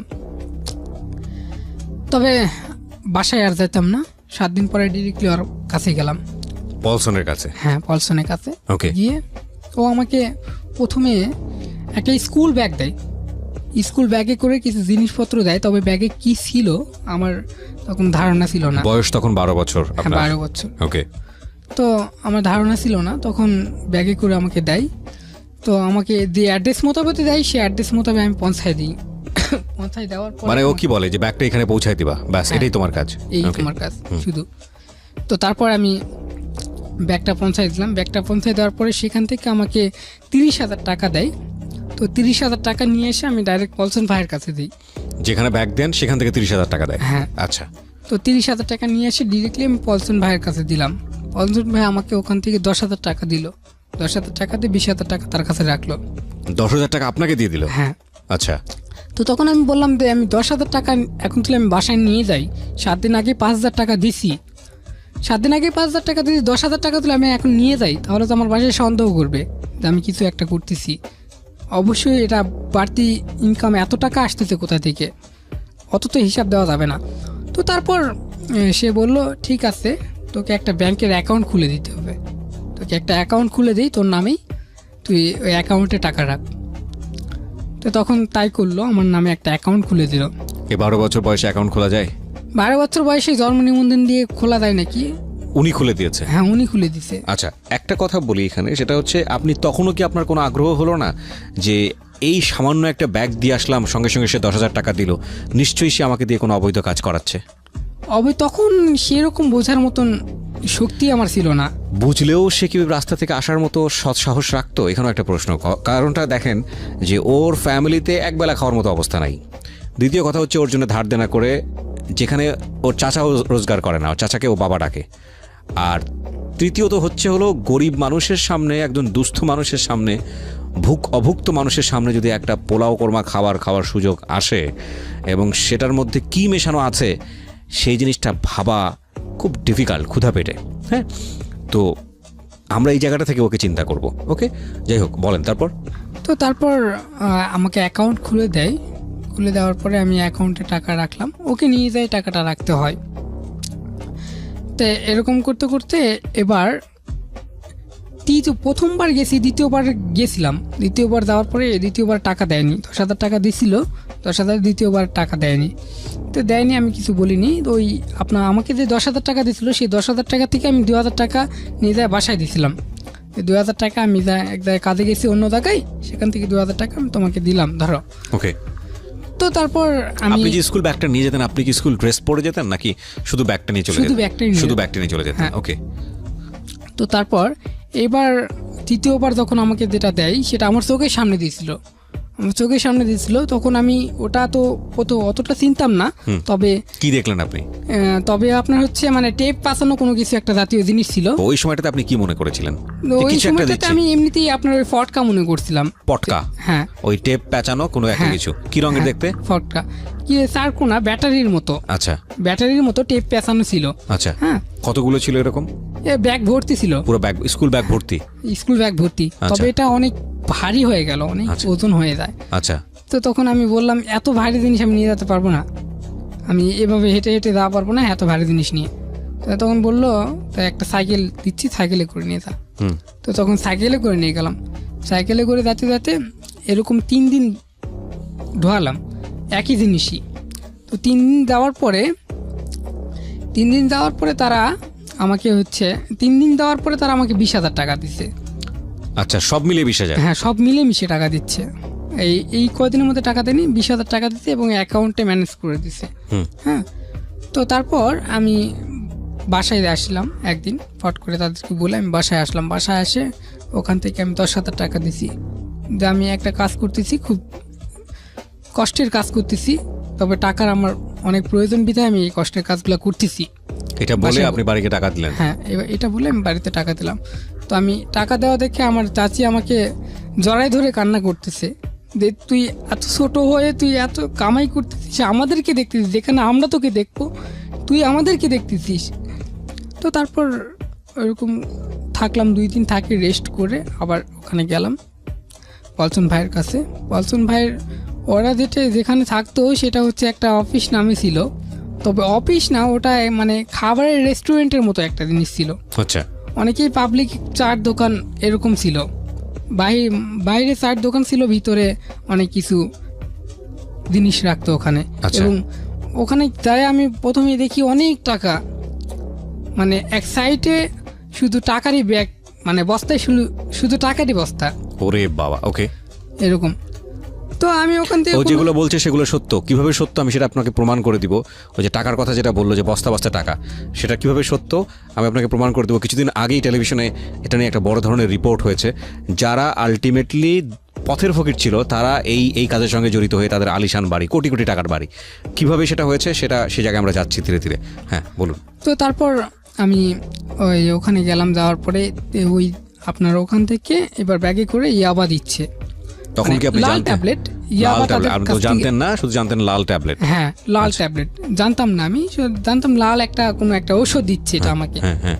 যে এটা ওষুধ দিচ্ছে, ওষুধটা আমি নিয়ে সব দিলে সময় কি ওই একই ব্যক্তির কাছে দিতে হতো নাকি ভিন্ন ভিন্ন জায়গায় দিতে হতো? ভিন্ন ভিন্ন জায়গায় দিতে হতো। ভিন্ন ভিন্ন জায়গায় দিতে হতো, ওকে। হ্যাঁ তো যেখানে দিতে বলতো সেখানেই যাইতাম। মানে ওরা আমাকে ছোট একটা ফোন দেয়, তখন নোকিয়া 1200 ফোনগুলো ছিল, সে ছোট একটা ফোন দেয়, ফোন করে করে আমি চলে যেতাম। তো তখন এভাবে চলতে 2011 সালে, তখন আমার বয়স 13 বছর। 11 সালে তখন ওদের একটু সমস্যা হয়ে যায়। সমস্যা হওয়ার কারণে জিনিস এখান থেকে অন্য কোথাও দিতে পারতেছে না, মানে ওদের অফিসে যেটা আসবে সেই জিনিসটাই আসতেছে না। আচ্ছা, আমাকে ওখান থেকে সাপ্লাই বন্ধ। সাপ্লাই বন্ধ, ওদের ওখান থেকে আসবে সেই জিনিসটা ওখানে আসতেছে না। তো ওই জন্য তারা এই কাজটা আর করাচ্ছে না। তো আমার কাছে অলরেডি 20,000 টাকা আছে, এখান থেকে 2,000 করে সপ্তাহে দিচ্ছি বাসায়, সপ্তাহে বাসায় দিচ্ছি। চলতেছে বাসা ভালোই, কিন্তু বাসায় যাচ্ছি না, 3 মাস হলো বাসায় যাচ্ছি না। কই থাকতেন এই সময়টাতে? ওই যে ওখানেই থাকতাম, ওই রাস্তায় অফিসের ঘুরতাম, মধ্যেই? ওই রাস্তায় অফিস ঘুরে বেড়াতাম অটোমেটিকলি। থাকতেন কই, ঘুমাতেন কই? থাকতাম ওদের ওখানেই থাকতাম, একটা আচ্ছা। বারান্দায় বেড করে থাকতাম। ওকে। তো তেমন রুমের ভিতরেও তারা রাখতো না, বারান্দা একটা ছিল, বারান্দায় তারা রাখতো, একটা কম্বল দিছে, একটা বালিশ দিছে, এরকমই ওখানে ঘুমাতেন? ওখানে ঘুমাতাম। তো আমার কাছে ভালো লাগতো ওখানে ঘুমাতে, কারণ আমার এখানে থাকলে আমার টাকা আসতেছে, আমার ফ্যামিলি চলতেছে, আমার বাড়ির অভাবটা যাচ্ছে। তো তারপর আমি এভাবে চলতে কোনোভাবেই আর টাকা পয়সা নাই, টাকা পয়সা শেষ হয়ে গেল, আমি যে খাবো সেই খাওয়ার টাকাটাও আর আমার কাছে নাই। তখন আমি বাসায় গেলাম, 200 টাকা ছিল, তখন আমি বাসায় গেলাম। বাসায় যাওয়ার পরে ওখানে 6-7 দিন থাকলাম, বাসায় ভালোই চলতেছে, মানে আমাকে নিয়ে অনেক আনন্দিত, অনেক গর্বিত আছে হুম। পাড়ায়, মানে আমার গ্রামে সবাইকে বলে রাখে আমার একটা ছেলে হয়েছে। মানে আপনার চাচা চাচিরা আপনাকে নিয়ে অনেক গর্ববোধ করতেছে। হ্যাঁ, ওকে, যে আমার কারণ একটা আপনি ফ্যামিলিটা ছেলে খুব ভালো হয়েছে। করে চালাতে পারছেন। হ্যাঁ, তো তারপর এভাবে আর কাজ কাম নেই, তখন আর টাকা দিতে পারতেছি না। আমি বাসায় 15 দিন থাকলাম, তখন আমার চাচি আমাকে জিজ্ঞাসা করলো, কি ব্যাপার, তুমি কি ওখানে কাজকে ছেড়ে দিছো নাকি, তুমি যাচ্ছ না, বা কারণটা কি? তো আমি বললাম, না চাকরি ছাড়িনি, তবে আমার কাছে একটু ভালো লাগতেছে না, আমি একটু রেস্ট করতেছি, লং টাইম রেস্ট করে তারপর আবার যাবো। হয়নি তোমাদের যদি সমস্যা হলে আমি টাকা মহাজনের কাছে ফোন করে টাকা আনতেছি। না, আমাদের কোনো সমস্যা নেই, তবে মানে এরকম এত টাইম নেওয়ার তো কোনো আমরা এর আগে তো দেখিনি, ওই জন্য বলতেছি। তো তারপর আমি পলসন ভাইয়ের কাছে আবার গেলাম। পলসন ভাইকে বললাম যে, ভাইয়া কী ব্যাপার, আমার কাছে আর টাকা পয়সা নাই, আর কিছুদিন গেলে হয়তো বা বাড়িতেও টাকা পয়সা শেষ হয়ে যাবে, তখন বাড়িতেও প্রাইস হয়ে যাবে। হুম। তো তখন বলতেছে, এখন আমাদের কাছে আপাতত কোনো কাজ নেই, তবে তুই একটা কাজ করতে পারিস, তুই ঢাকায় যেতে পারিস, আমি তোকে ঢাকায় অ্যাড্রেস দিচ্ছি, তুই ঢাকায় আয়। ওকে, তখন আমি ঢাকায় আসলাম, ওরা পাঠাই দিল। তবে ঢাকায় আসলাম, এখানে আমার যে নিজের বাবা, সে বাবার কাছে উঠলাম। আমি একটু বড় হয়েছি, বাবার কাছে এর আগে 2000 টাকা পাঠাই দিছি, ফোন করছিল 2000 টাকা পাঠাই দিছি, সমস্যা হচ্ছিল 2000 টাকা পাঠিয়ে দিয়েছি। সেই ক্ষেত্রে আমার বাবা আমাকে কাছে নিচ্ছে, যে এখন আমার কাছে থাকলে কাজকাম করলে আমি টাকা পাবো। কারণ আমার বাবা, আমি ওখানে গিয়ে দেখি আমার বাবা অনেক মানে নেশা করতো, আমার ঘরেই বসে থাকে, তাস খেলতেছে, নেশা করতেছে ঘরেই বসে। কোথায় থাকতো? বস্তিতে? হ্যাঁ, বস্তি টাইপেরই এরকম। কোথায় সেটা? এটা আপনার ওই যে, এটা কি বলে, মহাখালী এই সাইডে একটা বস্তি ছিল। আচ্ছা, ঠিক আছে, ওকে। বাবা কি ওখানে। একা থাকতো নাকি বিয়ে শাদী করে ওইখানে? সৎ একা মা? থাকতো। একা থাকতো। হ্যাঁ। কি করতো সে? কিছু রিক্সা চালাতো, মানে মন চাইলে রিক্সা চালাবে, না চাইলে চালাবে না। ওই পয়সা যেতে আসতো ওটা দিয়ে নেশা হ্যাঁ। পানি করতো। আচ্ছা, হ্যাঁ, তো তারপর আমি বাবার কাছে থাকলাম না, বাবার কাছে থাকলাম না, যে পরিস্থিতি ওখানে দেখে আমি বাবার কাছে থাকলাম না। আমি তখন কারণ বাজারে আসছি, কারণ বাজারে কাঁঠাল বাগানে এখানে একটা রুম ভাড়া নিই। তবে রুম ভাড়া দিতে চাইতো না কেউ, যে আমি একা, আমার কোনো কাপড় চোপড় নাই বা এরকম কোনো কিছু, রুম ভাড়া দিতে চাইতো না। তবে চেষ্টা করলাম, একটু 2-1 দিন ঘুরে ঘুরে দেখে চেষ্টা করতে করতে একটা বাসা পাইছি, ব্যাচেলার।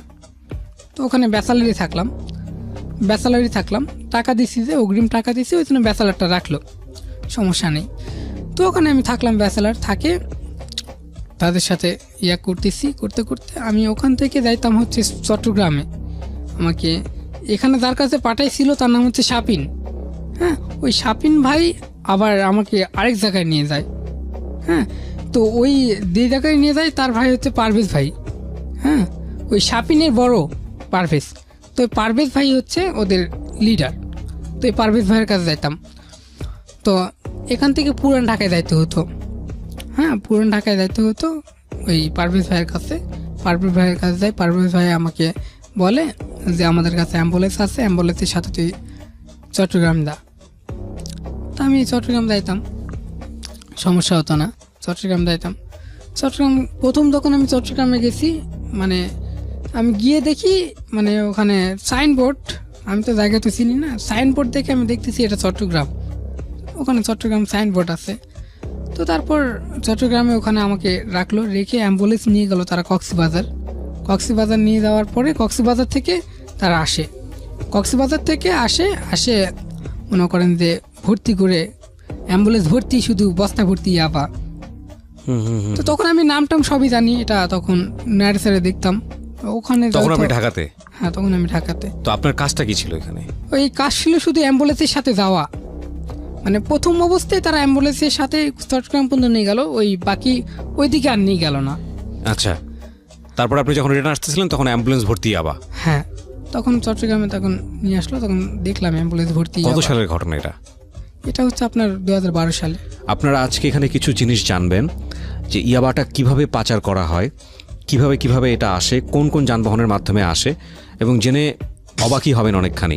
2012 সালের টেকনিক এটা, এখন 2018 সাল, তার মানে টেকনিক আরও বেশি অ্যাডভান্স হয়েছে, কোনো সন্দেহ নেই।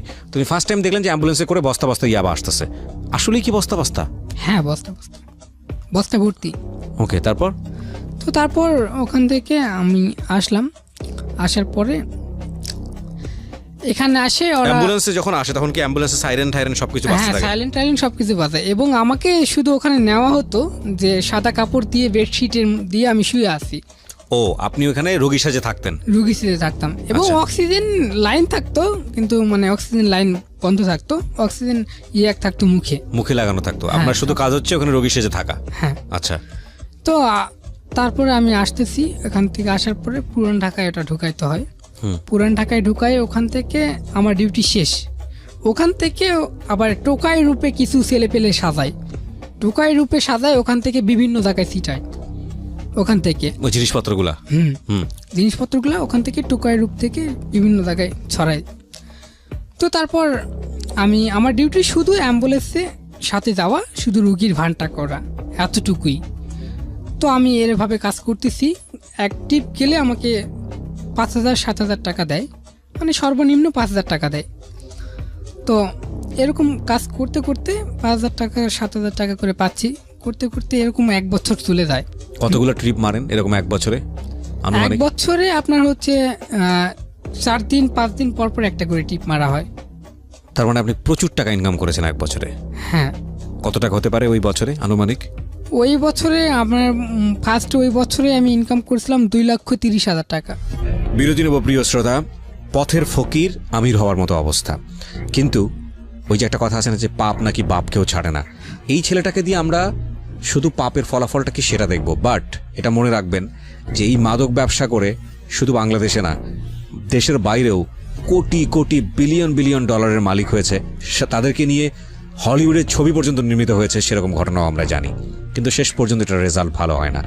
এই ফাঁকে প্রিয় শ্রোতা, আপনাদের সবাইকে জানিয়ে রাখছি ইতিমধ্যেই শুরু হয়েছে রেডিও আম্বার 102.4 FM আমার একটি নতুন শো, যে অনুষ্ঠানটির কথা হয়তো বা অনেকেই জানেন, মাইক্রোফোন টেস্টিং 1024, যেখানে বাংলাদেশের ছড়িয়ে ছিটিয়ে থাকা অসম্ভব প্রতিভাবান শিল্পী যারা আছেন, যারা কোথাও কোনো ফ্লোর পান না কিন্তু খুব ভালো গান, তাদের সুযোগ ঘটছে একটা অনুষ্ঠানে একটা এপিসোডে নিজেকে প্রকাশ করবার।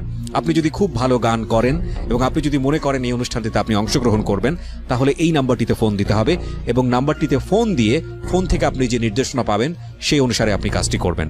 ফোন নাম্বারটি হচ্ছে 09611001024। আমি বাংলায় বলছি এবং ধীরে ধীরে বলছি, 096111001024। এই নাম্বারটিতে ফোন দিয়ে আপনি নির্দেশনা অনুসারে আপনি কাজটি করবেন। আর এমনও হতে পারে এই অনুষ্ঠানের মধ্য দিয়ে সারা বাংলাদেশ আপনাকে অন্যভাবে চিনবে। আমরা ছোট্ট একটা বিরতি নিচ্ছি, মাত্র 2 মিনিটের। 2 মিনিট পর আমরা সিক্রেটসে আবারও ফিরবো। আপনারা শুনছেন ঢাকা FM 90.4। এভাবে 2,30,000 টাকা আমার কাছে রইল। তো এবার 1 বছর করতে করতে তখন আমাকে ওরা পাঠাইলো এবার সিলেটে। ওখান থেকে আমাকে সিলেটে পাঠানো হয়। তবে সিলেটে ওখানে মেশিন ছিল, ওখানে ইয়াবা তৈরির মেশিন ছিল। মানে মেশিনটা ছিল আপনার হচ্ছে ঠিক যেভাবে শ্যামাই বানানো হয়, জি ঠিক ওই রকম টাইপের মেশিনটা ছিল, কিন্তু শ্যামাইয়ের মতনই একটা ওখানে জিনিসপত্র মেডিসিনগুলো সানা হয়। হ্যাঁ, শ্যামাইয়ের মতনই সব কিছু করা হয়। করার পরে ওই আপনার ওখানে দেওয়া হয় ময়দাটা, ময়দার মতন করে, ময়দার মতন আঠা আঠা হয়। হ্যাঁ, ওখানে দেওয়া হয়, ছোট ছোট ট্যাবলেট হয় বের হয়ে আসে। এটা কি অরিজিনালি ইয়াবা ছিল নাকি ফেক ইয়াবা বানানো হচ্ছিল? ফেকও ছিল, মানে ইয়াবার আপনার টোটালি ইয়াবার কাজ করবে, পুরা মেশিনটাই নিয়ে এসছে। হ্যাঁ, মেশিনটাই নিয়ে আসছে, ইয়াবার কাজই করবে, কিন্তু ওটা মিয়ানমারের মতন আর হবে না।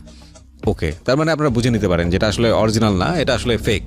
আচ্ছা, কিন্তু ইয়াবার কাজ করে, কিন্তু অরিজিনাল টেস্ট যেরকম সেরকম না। না। আচ্ছা, তো তারপর ওখানে যায় আমাকে কাজ করতে দিল। কি কাজ? ইয়াবা বানানো? হ্যাঁ, বানানো। তখন কাজ করতে দিল, তখন তারা মেডিসিন আনতো। মেডিসিন আনতো, তবে যে মেডিসিনগুলো আনতো বস্তায় করে, ওগুলো মিয়ানমার থেকেই আসতো। আচ্ছা, মিয়ানমার থেকে আসতো। সেই মেডিসিনগুলোকে আপনার হচ্ছে পা দিয়ে শানতে হতো। পা দিয়ে ছানতে হতো? হ্যাঁ, আচ্ছা, মানে পা দিয়ে ওটাকে শানতে হয়।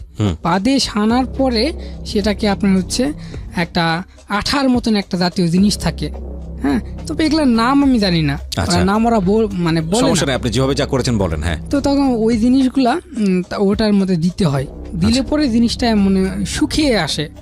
ওই পায়েতে যেটা ছানলেন সেটার মধ্যে আঠার মতো জিনিসটা দিলে জিনিসটা শুকিয়ে আসে। হ্যাঁ, আচ্ছা। শুকিয়ে আসে, তখন মেশিনে দিলে বড়ি বড়ি হয়। আচ্ছা, দুইটা জিনিস মিশেলেই হয়ে যাচ্ছে। হ্যাঁ, তিনটা জিনিস, একটা মানে কালার জাতীয় জিনিস আছে, আচ্ছা, রং। রং। আচ্ছা, তো এরপর ওখানে কাজ করলাম, কাজ করতে করতে ওখানে 3 মাস কাজ করছি। সিলেটে এটা? হ্যাঁ, সিলেটে। আচ্ছা, সিলেটে 3 মাস কাজ করলাম। 3 মাস কাজ এটা করতে- বানাতেন কোথায়? সিলেটে কোন জায়গাটায়? এটা আপনি সুরমাতে। মানে এলাকাটা কি খুব নির্জন নিরিবিলি এরকম হ্যাঁ, কোনো কিছু? নির্জন ছিল। আশেপাশের লোকজন ইনফর্ম ছিল না যে কি হয় এখানে? না, ইনফর্ম মানে ওখানে বুঝতেই পারবে না যে এখানে কি হচ্ছে, একটা বাসার ভিতরে কি হচ্ছে না হচ্ছে। ওখানে কেউ আসেও না, কারোর সাথে কেউ গল্পও করে না। আচ্ছা, ওকে। এরকম। যে বাড়িতে থাকতেন সে বাড়িওয়ালা খোঁজ নিত না? না, যে বাড়িতে থাকতাম ওই বাড়িওয়ালা আসতো, তবে মানে এখানে একটা মেশিন আছে, কিছু কম্পিউটার আছে, হ্যাঁ, এখানে কিছু ছেলে পেলে কাজ করতেছে, এখানে উন্নত মানে কোনো নেট সংক্রান্ত কোনো কাজ করতেছে এরকম। আচ্ছা, ওকে। আসলে তার আড়ালে হচ্ছে হলো এগুলো বানানো হতো। হ্যাঁ। হ্যাঁ, তো তারপর ওখানে আমি 3 মাস কাজ করি। 3 মাস কাজ করে 3 মাসে আমাকে মাত্র 30,000 টাকা দেয়। তো আমি ভাবলাম আমি 3 মাসে মাত্র 30,000 টাকা এখানে কাজ করতেছি, তবে আমি তো ওখানে টিপে থাকি, আমি তো 3 মাসে না হলেও তো আমি ওই 60-70 হাজার টাকা ইনকাম করতে পারবো 3 মাসে। হুম, তো আমি কেন এখানে থাকতে যাব? তখন আমি পারভেজ ভাইকে বললাম আমি এখানে থাকবো না। আর তাছাড়া ওখানে আপনার যে মেডিসিন, পারভেজ ভাইকে? পারভেজ ভাই আমাদের লিডার। আচ্ছা, পারভেজ না পলসন? পারভেজ, পলসন তো আমাদের বগুড়াতে। আচ্ছা, তো এই পলসন আপনাকে পারভেজের কাছে পাঠালো? হ্যাঁ, সে হচ্ছে আলটিমেটলি পলসনের সাথে কানেক্টেড। হ্যাঁ, ওকে, কানেক্টেড। সো পারভেজ ভাইকে আপনি বললেন যেখানে আপনি থাকবেন না। হ্যাঁ, তারপর? পারভেজ ভাইকে আমি বললাম যে আমি এখানে থাকবো না। তখন পারভেজ ভাই মানে ওখানে কাজ করলে পরে হাতে ঘা হয়, ওই হাতটা পা দিয়ে যদি সারানো হয় তাহলে ঘা এই হয়? হাতে ঘা হয়। আচ্ছা, তো তারপর আমি ওখান থেকে চলে আসি। ওখান থেকে চলে আসার পরে ও আমাকে বললো যে আচ্ছা ঠিক আছে, তুই আবার তাহলে ওই অ্যাম্বুলেন্সেই যা। তবে অ্যাম্বুলেন্সে গিয়ে 6-7 টিপ মারার পরে তারা করলো কি, আমাকে কক্সবাজারে ওখানে শুধু গুনতে দিত। মানে ওখানে আমরা ওই অ্যাম্বুলেন্সে একটা ভরাতে ওই ইয়াবাটা গুনবো আমরা, গুনতে আপনার আনুমানিক 5 দিন সময় লাগে। 3 জন মিলে গুনলেও 5 দিন সময় লাগে। ইয়াবার ওই piece? জন্য হ্যাঁ, একটা একটা করে গুনে ইয়ে করেন? হ্যাঁ, একটা একটা করে গুনে প্যাকেট করতে হয়, মানে একটা করে প্যাকেটে 50 পিস করে রাখা হয়, আচ্ছা, এইভাবে বস্তা করা হয়। তো আচ্ছা, তো এক একটা করে বস্তায়? বস্তায়, হ্যাঁ, একটা করে বস্তায় আপনার হচ্ছে 1 কোটি পিস ইয়াবা থাকে ওকে। একটা করে বস্তা। আর আপনারা এগুলো একটা, গুনে গুনে এক এক করে হাত দিয়ে গুনে গুনেই করেন? হ্যাঁ, আমি নিজে হাত দিয়ে গুনে গুনে করি এক এক করে, ওকে। মানে 50টা করে আলাদা একটা পলিথিন কত বিক্রি হয়? হ্যাঁ, একটা কত বিক্রি হয়? একটা আপনার হচ্ছে ওখানে 19 টাকা, মায়ানমারে হচ্ছে 19 টাকা, মিয়ানমারে মানে কক্সবাজারে 19 টাকা, কক্সবাজারে- মিয়ানমারে কত টাকা জানি না, মায়ানমারে আরো কম। হ্যাঁ, কক্সবাজারে 19 টাকা। আচ্ছা, হ্যাঁ, আর এখান থেকে আপনার ঢাকায় আসে, ঢাকায় আসার পরে এখানে পাইকারি সেল হয় এখানে 50 টাকা। আচ্ছা, তখন ওরা আবার খুচরা সেল করে 150 টাকা, 180 টাকা, যার কাছে যেরকম পারে, এই এক একটা ট্যাবলেট। এক একটা ট্যাবলেট। এই জন্য আপনারা বসে বসে গুনে গুনে সবগুলো এরকম করে, আর যাতে করে কোনোভাবে বেশি না কম না হয়। না, ওকে, কোনোভাবে একটা বেশি দেয় না, দেওয়াও যায় না, কমও হয় না। হুম, তো তারপর ওখান থেকে ওখানে কাজ করতেছি, গুনার কাজ করতেছি। হ্যাঁ, তবে গুনলে পরে 5 দিন পর পর আমাদেরকে 10,000-12,000 করে টাকা দিত, হুম, 10-12,000 করে টাকা দিত। তো আলটিমেটলি আমার কাছে অনেক টাকা হলো। আমার কাছে আমি হিসাব করে দেখলাম, সম্পূর্ণ ক্যাশ আমি টোটাল করে দেখলাম আমার কাছে 5 লক্ষ পার হয়ে গেছে। তো আমি 5 লক্ষ যখন পার হয়ে গেছে আমি ওখানে থাকলাম না। তো আমি বলছি আমি বাসায় যাবো ভাই, বাসায় আমার একটু সমস্যা, বাসায় আমি কিছুদিন রেস্ট করে আসি। তখন এটা হচ্ছে আপনার 2013 সাল। জি, 2013 সালে আমি বাসায় আসি। বাসায় আসে বেশি দিন থাকি না, অল্প দিন, 7-8 দিন থাকার পরে ওখানে আবার ফেরত যাই। ফেরত যাওয়ার পরে আমি টেনশনে পড়লাম যে আমি টাকা তো মানে রাখতেছি, বাট আমি টাকাটা কি করব? আমি যে এত টাকা ইনকাম করতেছি, আমার টাকাটা খাবে কি? আমার বাসাতে তো যদি আমি একবারে বেশি করে টাকা দিই বা বাসার কাজ যদি একবারে আমি ধরি, আমাদের বাসা খুবই নর্মাল বাসা, যার নিম্ন নাই এরকম বাসা।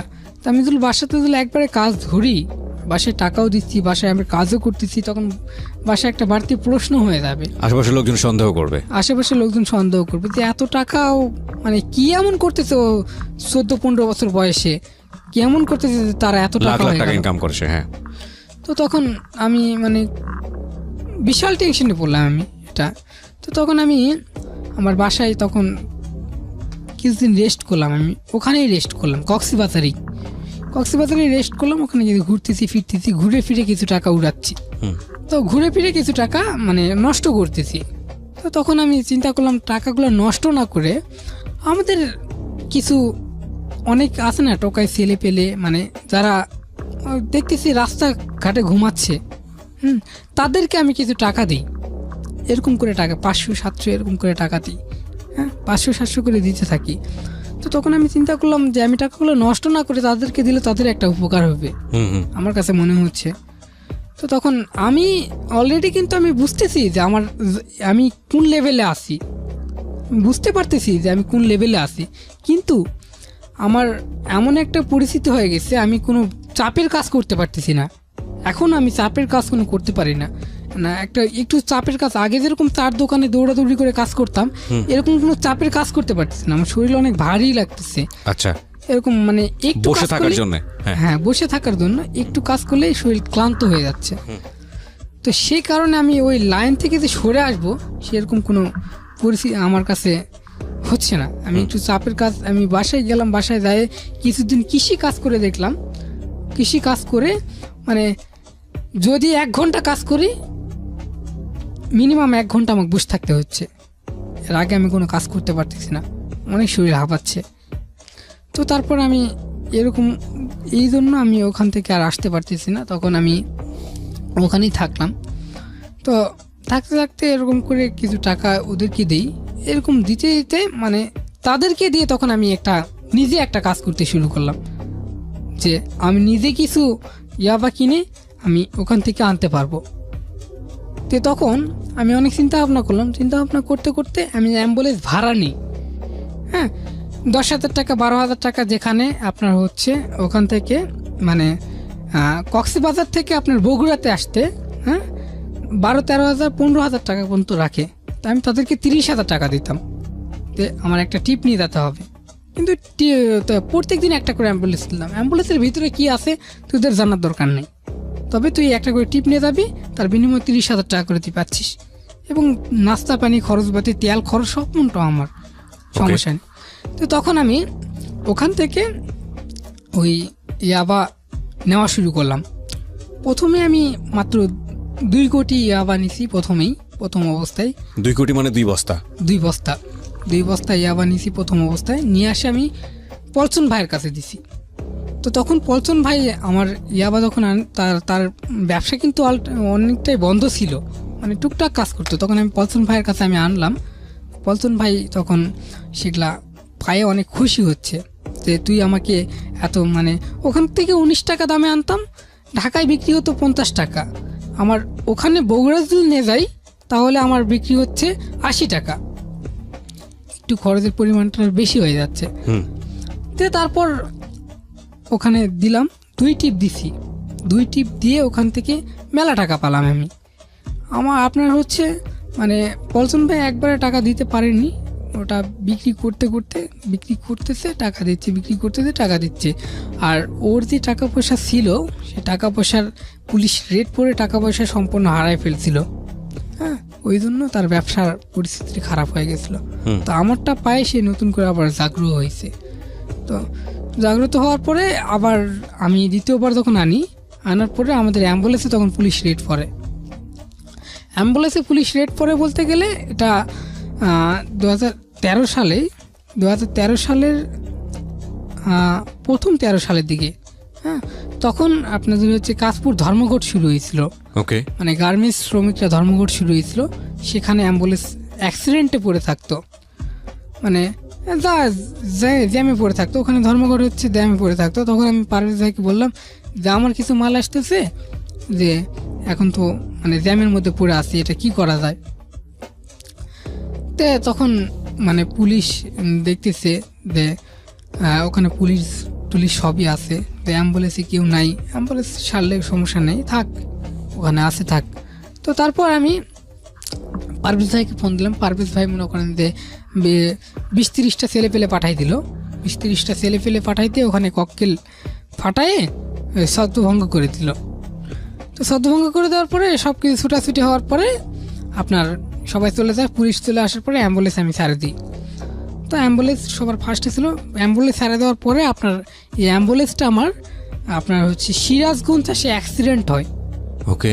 সিরাজগঞ্জে সে অ্যাক্সিডেন্ট হওয়ার পরে আমার ওই আপনার হচ্ছে বস্তা ফেটে যায়, বস্তা ফেটে যাওয়ার কারণে বের হয়ে যায়, তো সে কারণে পুলিশ ধরতে পারে কিন্তু আমাকে ধরতে পারে না।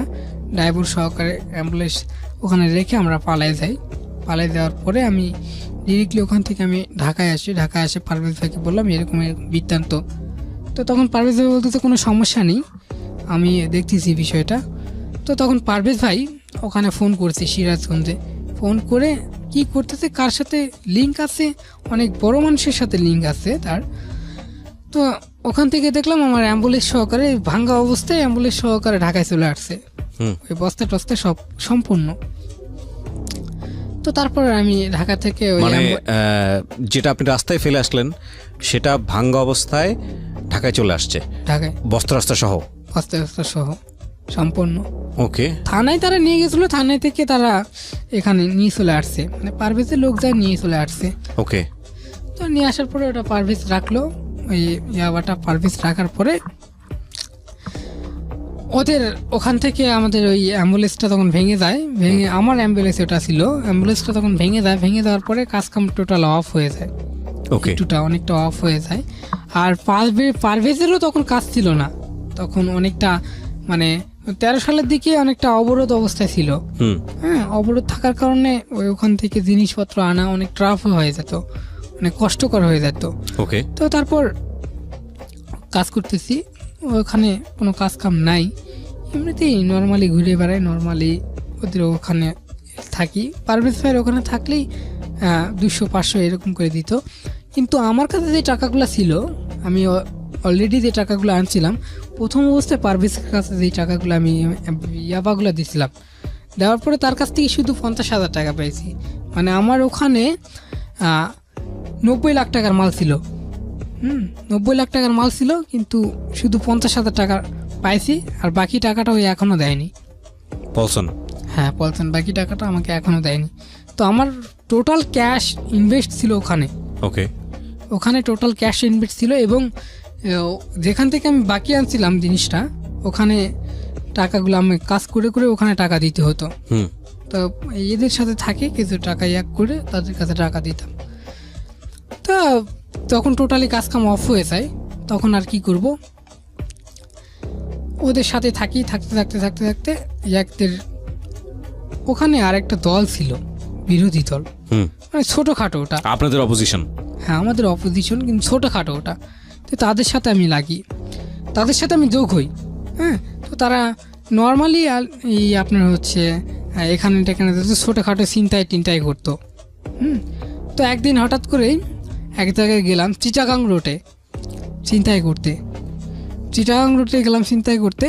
তো ছিনতাই করতে গিয়ে এক মুরব্বি আসতেছে টাকা নিয়ে। তো মুরব্বির কাছে ওদের কাছে ইনফরমেশন ছিল যে ওটা 5 লাখের মতন টাকা আছে, ইনফরমেশন ছিল।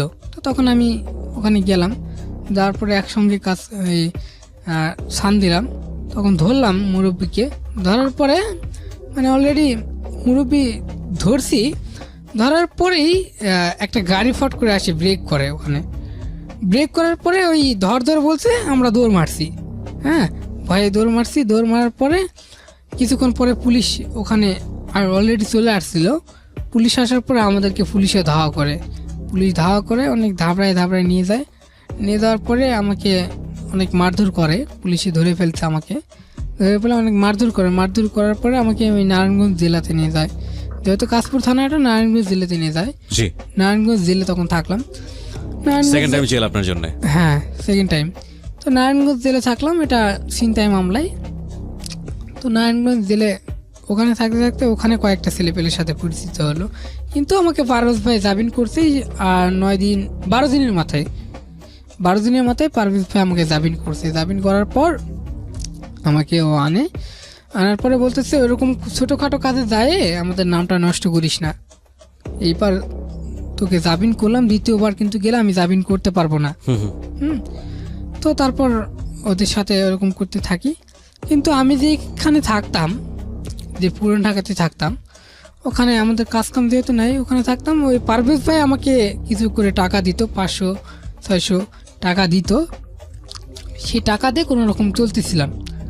তো চলতে চলতে ওখানে প্রায় মাস 7 বসে আছি। আর একজনের কাছ থেকে কত টাকা নিয়ে খাবো? টাকা দিচ্ছে ছোট ভাই হিসাবে, টাকা দিচ্ছে, যদি কখনো ভবিষ্যতে কাজ করে টাকা শোধ করে দিব এই হিসাবে টাকা দিচ্ছে। তো একজনের কাছ থেকে কতই আর টাকা খাবো? তো ওখানে বসে থাকতে থাকতে আমি ঘরে একা একা গান করতাম, গান করতে করতে একটা মেয়ে আমার গান শুনতো। হ্যাঁ, ও চুরি করে আমার গান শুনতো। তো একদিন আমাকে বাড়ির বা মেসের আশেপাশে সে থাকে? হ্যাঁ, আচ্ছা, আশেপাশে থাকে। তো চুরি করে গান শুনতো। তো তখন আমি তাকে ধরে ফেলার ফলে বললাম, কি ব্যাপার, আপনি এখানে দাঁড়ায় আছেন কেন? তো আপনার গান শুনতেছি। তা আমার গান আপনাকে শুনতে হবে কে বলছে? আমার অনেক শিল্পী আছে, আমার সাথে অনেক ভালো ভালো শিল্পী আছে, তাদের গান শুনেন আপনি। তো ওই মেয়েটা চলে গেল।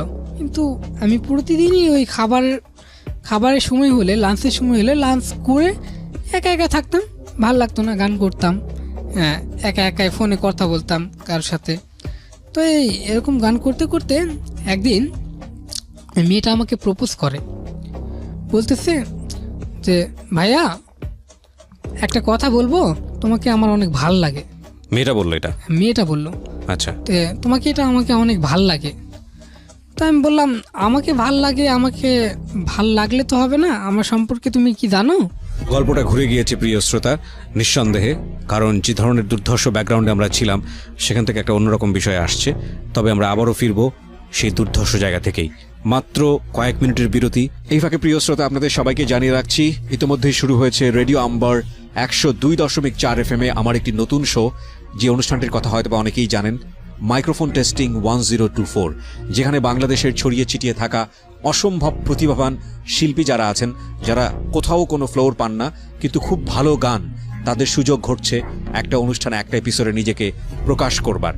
আপনি যদি খুব ভালো গান করেন এবং আপনি যদি মনে করেন এই অনুষ্ঠানটিতে আপনি অংশগ্রহণ করবেন, তাহলে এই নাম্বারটিতে ফোন দিতে হবে এবং নাম্বারটিতে ফোন দিয়ে ফোন থেকে আপনি যে নির্দেশনা পাবেন সেই অনুসারে আপনি কাজটি করবেন। ফোন নাম্বারটি হচ্ছে 09611001024। আমি বাংলায় বলছি এবং ধীরে ধীরে বলছি, 09611001024। এই নাম্বারটিতে ফোন দিয়ে আপনি নির্দেশনা অনুসারে আপনি কাজটি করবেন। আর এমনও হতে পারে এই অনুষ্ঠানের মধ্য দিয়ে সারা বাংলাদেশ আপনাকে অন্যভাবে চিনবে। সো অপেক্ষা করছি আপনার কলের। দেখো, ওকে। তা আমি বললাম, আচ্ছা ঠিক আছে, তুমি ফ্রেন্ড হিসেবে থাকতে পারো, বাট আমি তোমাকে ছোট বোনের মতো দেখতে পারবো, ফ্রেন্ডের মতো দেখতে পারবো, সমস্যা নেই আমার কাছে। তবে তুমি যে কথাটা বলতেছো সেটা আমার পক্ষে সম্ভব না, বা আমার পক্ষে পসিবল না এটা। তো তখন ও বলতেছে আচ্ছা ঠিক আছে, সেই হিসেবেই থাকবো। তখন তার সাথে মানে অনেকটা ফ্রিলি ভাবে কথাবার্তা বলা হয়, একসঙ্গে অনেক আড্ডা মজা করি। তো তখন আমার তো কোনো কাজ কাম নাই টোটালি। তো তখন তার সাথে কথা বলতে বলতে তার একটা মানে বান্ধবী, বেশ কয়েকটা বান্ধবীর প্রশংসা চলে আসে এখানে, যে যারা গার্মেন্টস থেকে উচ্চত মানের বেতন পায়। ওকে। তো তখন আমি চিন্তা করলাম যে যেহেতু আমার কাছে কোনো কাজকর্ম নাই আপাতত, তো এদের কাছ থেকে কিছু টাকা খাওয়া যাবে। তো শারমিনকে আমি বুঝতে দিলাম না যে ওদের কাছ থেকে আমি কোনোভাবে কোনো টাকা খাবো। তো ওখানে স্যালারির ডেট হয় 8 তারিখে। হ্যাঁ, তো 8 তারিখে আমি কিছু ছেলেপেলে ঠিক করলাম যে ছেলেপেলে মিলে যে একজনকে হলেও ধরবো, কিছু টাকা পাওয়া যাবে, সবাই মিলে ভাগ করে চলবে কোনো রকম। তে করতে গিয়ে রাত্রেবেলা গেলাম, 8টার সময় আসতেছে। তো আমরা সিলেট রোডে অলরেডি ওয়েট করতেছি তার জন্য। তো তখন ওয়েট করতে করতে আসলো, অনেকক্ষণ পরে আসলো। 8টার সময় আসার কথাই, আস্তে আস্তে 9টা বেজে গেছে। তারপর ওয়েট করলাম আমরা। জি। তো তখন আমি তাকে আটকালাম। আমার যেহেতু আমাদের পাশে থাকতো, আমাদের মুখ বন্ধ ছিল, হুম, আমাদেরকে যেন যেভাবে হোক বুঝতে না পারে। আর ওখানে আমি কোনো কথা বলতাম না, ওকে তো আমি কথা বললে আমার কণ্ঠ তারা বুঝতে পারবে। ওকে। তো তখন তাদেরকে দিয়ে কাজটা করালাম। তারা তাকে ধরে ফেললো, কিন্তু টাকা দিতে যাচ্ছে না। মানে মেয়েগুলো টাকা দিতে চাচ্ছে না? না, আচ্ছা। 2 জনকে ধরা হয়েছে ওখানে, মেয়েগুলো কোনোভাবে টাকা দিতে যাচ্ছে না। তো এখন তারা করলো কি, ওখান থেকে উঠাই নিয়ে বালুরঘাটে যাওয়া হলো। মেয়েগুলোকে? হ্যাঁ, কয়টা মেয়ে ওখানে ছিল রাখা সম্ভব না, রাস্তাঘাটে বেশি তর্কাতর্কি হলে। কয়টা মেয়ে ছিল ওখানে? 2 জন। 2 জন মেয়ে ছিল, হ্যাঁ। ওকে। তো 2 জনকে আমরা নিয়ে গেলাম। নিয়ে যাওয়ার পরে তখন আমার কাছে একটু মানে একটু খারাপ লাগতেছে, যেহেতু আমার পাশে থাকে, এমন একটা পরিস্থিতি আসলো যে তাদের কাছ থেকে আমার টাকা নিতে হচ্ছে এরকম হিসাবে, এটা আমি কখনো কল্পনাও আপনার করি। এই লাখ লাখ টাকা গেল কোথায় তাহলে? লাখ লাখ টাকা গেল কোথায়? ওই যে বললাম না, ইনভেস্ট করলাম ওখানে, ওই সব পলসন নিল টাকা। সব আলটিমেটলি পলসন মেরে দিয়েছে? হ্যাঁ, ওকে। পলসন নিয়ে নিল। তো তারপর আমি ওই তাকে উঠাই নিয়ে যাওয়া হলো। উঠাই নিয়ে যাওয়ার পরে আমার কাছে একটু খারাপ লাগতেছে, যেহেতু পাশাপাশি বাসা। জি। তো আমি চলে আসলাম ওখান থেকে। তো তাদেরকে বললাম যে তারা টাকা পয়সা নিয়ে ছেড়ে দেয়, আমি চলে একটু বাসায় যাই, আমার কাছে একটু ভালো লাগতেছে না, খারাপ লাগতেছে।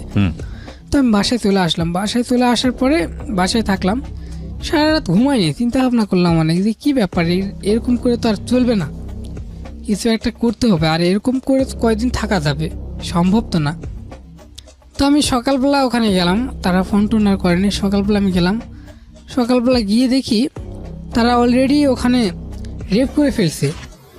তারা 12 জন মিলে তারা রেপ করছে একজনকে, আরেকজন টাকা দিয়ে দিচ্ছে অলরেডি। হ্যাঁ, My টাকা দিয়ে goodness. দিচ্ছে, ওকে কিছু বলেনি, কিন্তু ওকে বেঁধেই রেখেছে।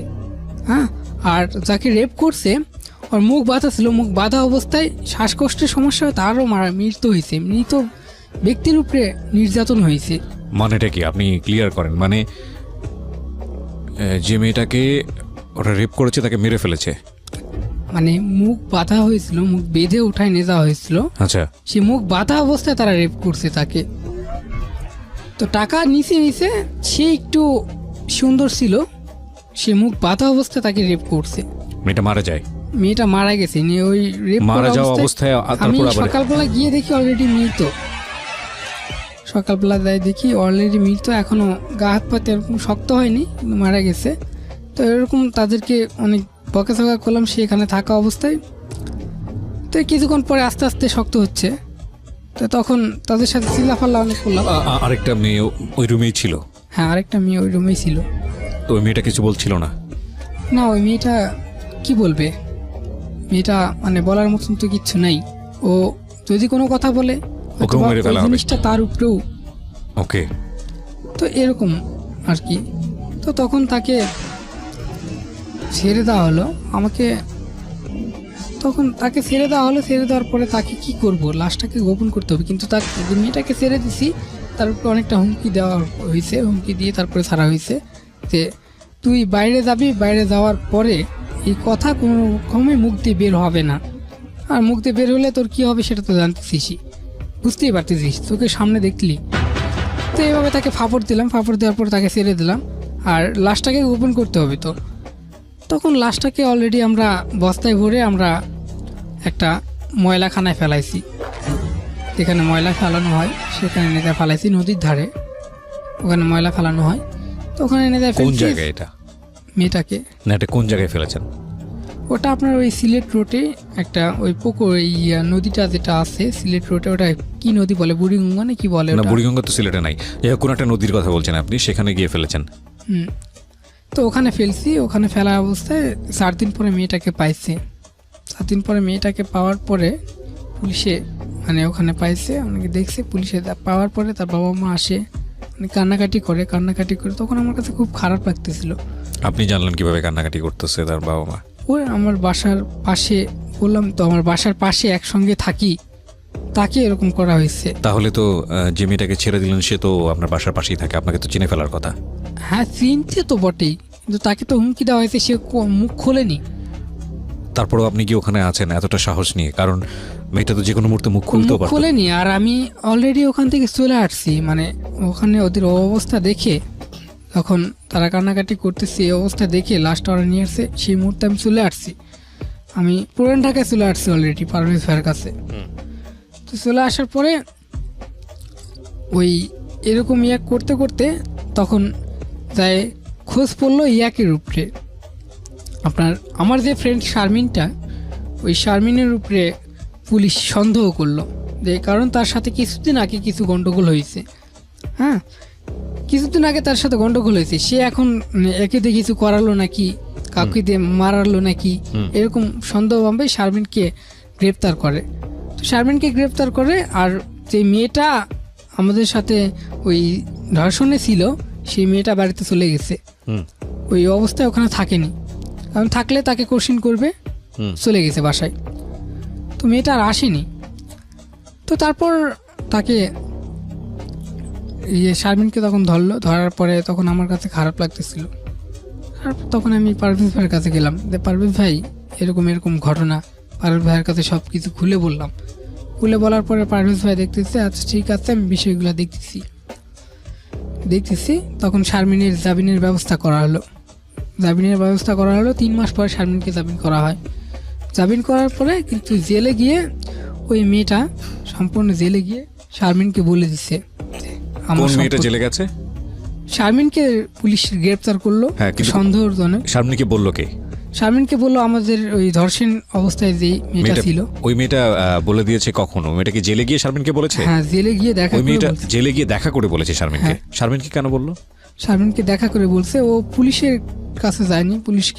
পুলিশের কাছে গেলে একটু সমস্যা হচ্ছে, কিন্তু শারমিনের সাথে আমার অনেকটা চলাফেরা করা দেখছে, এই জন্য শারমিনকে গিয়ে বলছে যে এই ঘটনাটা ঘটেছে। আচ্ছা, এই ফাঁকে প্রিয় শ্রোতা, আপনাদের সবাইকে জানিয়ে রাখছি, ইতিমধ্যেই শুরু হয়েছে রেডিও আম্বার 102.4 FM এ আমার একটি নতুন শো, যে অনুষ্ঠানটির কথা হয়তো অনেকেই জানেন, মাইক্রোফোন টেস্টিং 1024, যেখানে বাংলাদেশের ছড়িয়ে ছিটিয়ে থাকা অসম্ভব প্রতিভাবান শিল্পী যারা আছেন, যারা কোথাও কোনো ফ্লোর পান না কিন্তু খুব ভালো গান, তাদের সুযোগ ঘটছে একটা অনুষ্ঠানে, একটা এপিসোডে নিজেকে প্রকাশ করবার। আপনি যদি খুব ভালো গান করেন এবং আপনি যদি মনে করেন এই অনুষ্ঠানটিতে আপনি অংশগ্রহণ করবেন, তাহলে এই নাম্বারটিতে ফোন দিতে হবে, এবং নাম্বারটিতে ফোন দিয়ে ফোন থেকে আপনি যে নির্দেশনা পাবেন সেই অনুসারে আপনি কাজটি করবেন। ফোন নাম্বারটি হচ্ছে 09611001024। আমি বাংলায় বলছি এবং ধীরে ধীরে বলছি, 0961001024। এই নাম্বারটিতে ফোন দিয়ে আপনি নির্দেশনা অনুসারে আপনি কাজটি করবেন। আর এমনও হতে পারে এই অনুষ্ঠানের মধ্য দিয়ে সারা বাংলাদেশ আপনাকে অন্যভাবে চিনবে। সো অপেক্ষা করছি আপনার কলের। আমরা ছোট্ট একটা বিরতি নিচ্ছি, মাত্র 2 মিনিটের। 2 মিনিট পর আমরা সিক্রেটস আফএম 90.4-এ আমার সঙ্গে রয়েছে আজকে শাকিল এসেছে বগুড়া থেকে। আমি কথা না বাড়িয়ে শাকিলের কাছে আবারও ফিরতে চাই। ওকে, তখন শারমিন ওর জামিনের ব্যবস্থা হয়ে গেছে। 3 মাস পরে তাকে আনতে যাওয়ার সময় তাকে বের করা হবে, সেই সময় বের হয়ে আসে আমাকে একটা চর মারে। তো চর মারলো, আমি বললাম চর মারার কারণ তুই শুনতে যাচ্ছিস আমার কাছে? চর মারার কারণ শারমিন বলতেছে, তুই আমার কাছ থেকে শুনতে চাচ্ছিস তোকে চর মারার কারণ? তুই যে এত জঘন্য হতে পারিস বা এত জঘন্য হবি, আমি কখনো কল্পনাও করতে পারিনি। যে তুই এত জঘন্য হবি। ওকে। তো তখন শারমিন এভাবে বলে টলে শারমিন চলে আসলো রাগ করে। তো আমি আর ওখানে থাকলাম না। তখন চর মারছিল, তখন আমার কাছে প্রচণ্ড খারাপ লাগলো যে আমি এমন একটা পরিস্থিতি, আমি এমন একটা লাইফে আছি যে লাইফের কোনো দাম নেই, যে লাইফের 2 পয়সা দাম নেই। তা আমি এই লাইফে কেন থাকবো? তো আমি ওখান থেকে ডাইরেক্টলি তখন আমি বাসায় চলে গেলাম। বাসায় যাওয়ার পরে একটা দোকানে ঢুকলাম, যে দোকানে কোনো কষ্টের কাজ হবে না সেরকম দোকানে, একটা কাপড়ের দোকানে ঢুকলাম। তো কাপড়ের দোকানে ঢোকার পরে কাজ করতেছি কাপড়ের দোকানে। বাসায় থাকলাম 4 মাস হচ্ছে কাজ করতেছি। তো এটা হচ্ছে আপনার 2013 সালের শেষের দিকে, জি, ডিসেম্বর মাসের 22 তারিখ। আমি সকালবেলা, ফুফাতো ভাই আসছে আমার গ্রাম থেকে, সকালবেলা খাইতে বসছি একসাথে। ফুফাতো ভাইকে আগে খাওয়ানোর পরে আমি খাইতেছি। খাওয়ার পরে এখন অর্ধেক খাওয়া হয়ে গেছে সেই মুহূর্তে আমার ফোনে ফোন আসে। হুম। তো আমার বাবা যেখানে নাইট গার্ডের ডিউটি করতো সেখান থেকে এক মেম্বার ফোন দিয়েছে আমাকে। ফোন দিয়ে বলতেছে, বাবা তোমার বাবা তো মারা গেছে ওই নাইট গার্ড। তখন আমার মনে হচ্ছে আমার পায়ের তোলার কিছু নাই। আমার কাছে এতটাই খারাপ লাগতেছিল যে আমি কি করব, আমার পায়ের তলার মাটি নাই। আমি দৌড়ে গেলাম বাবার অফিসে, 3 তলায়। আমি পুলিশ ঘিরে আসছে, 3 তলায় পুলিশ ঘিরে আসে। আমি উঠবো, সে উঠতে দিচ্ছে না আমাকে। তারপরেও ধাক্কা ধুক্কাতে ফেলে দিয়ে আমি 3 তলায় উঠছি। গিয়ে দেখি পুলিশ আমার বাবার পা ধরে অন্য রুমে নিয়ে যাচ্ছে। মানে যেখানে মারা হয়েছে সেখান থেকে অন্য রুমে নিয়ে যাচ্ছে। মানে আপনার বাবাকে মারা হ্যাঁ। হয়েছে? বাবা মানে আপন বাবা নাকি চাচা? চাচা, যাকে আপনি যে আমাকে লালন পালন। ছেলের থেকেও বেশি আদর করে। আচ্ছা, তাকে সেই মারা বাবা। হয়েছে। তো তারপর দেখলাম এই অবস্থা দেখে তো আমি ওখানে সেন্সলেস হয়ে গেছি। আমি সকাল 9টার সময় ওখানে আসছি। 11টা আমার হুশ হয়েছে। 11টা হুশ হওয়ার পরে দেখি আমার বাবাকে অ্যাম্বুলেন্সে উঠাচ্ছে, কোচ ম্যাডাম করবে। তো তখন পর্যন্ত আপনি জানেন না কি ঘটনা ঘটেছে, কেন হয়েছে এসব? তখন পর্যন্ত আমি ঠিকঠাক মতন এখন শুনিনি আচ্ছা, কি তারপর? ঘটনা হয়েছে। তারপরে অ্যাম্বুলেন্সে যখন উঠালো, কোচ ম্যাডাম করতে গেলাম। কোচ ম্যাডাম করতে গিয়ে ওখানে শুনলাম বিস্তারিত সবকিছু। কি হয়েছে, ঘটনা কি? পুলিশ আসে বিস্তারিত সবকিছু বললো যে ওখানে ডাকাতি হয়েছে, 66 লক্ষ টাকার মামলা। এটা হচ্ছে ব্রিটিশ আমেরিকান টোবা কোম্পানি, আচ্ছা, আপনার গোল্ড কোম্পানি হুম। এটা।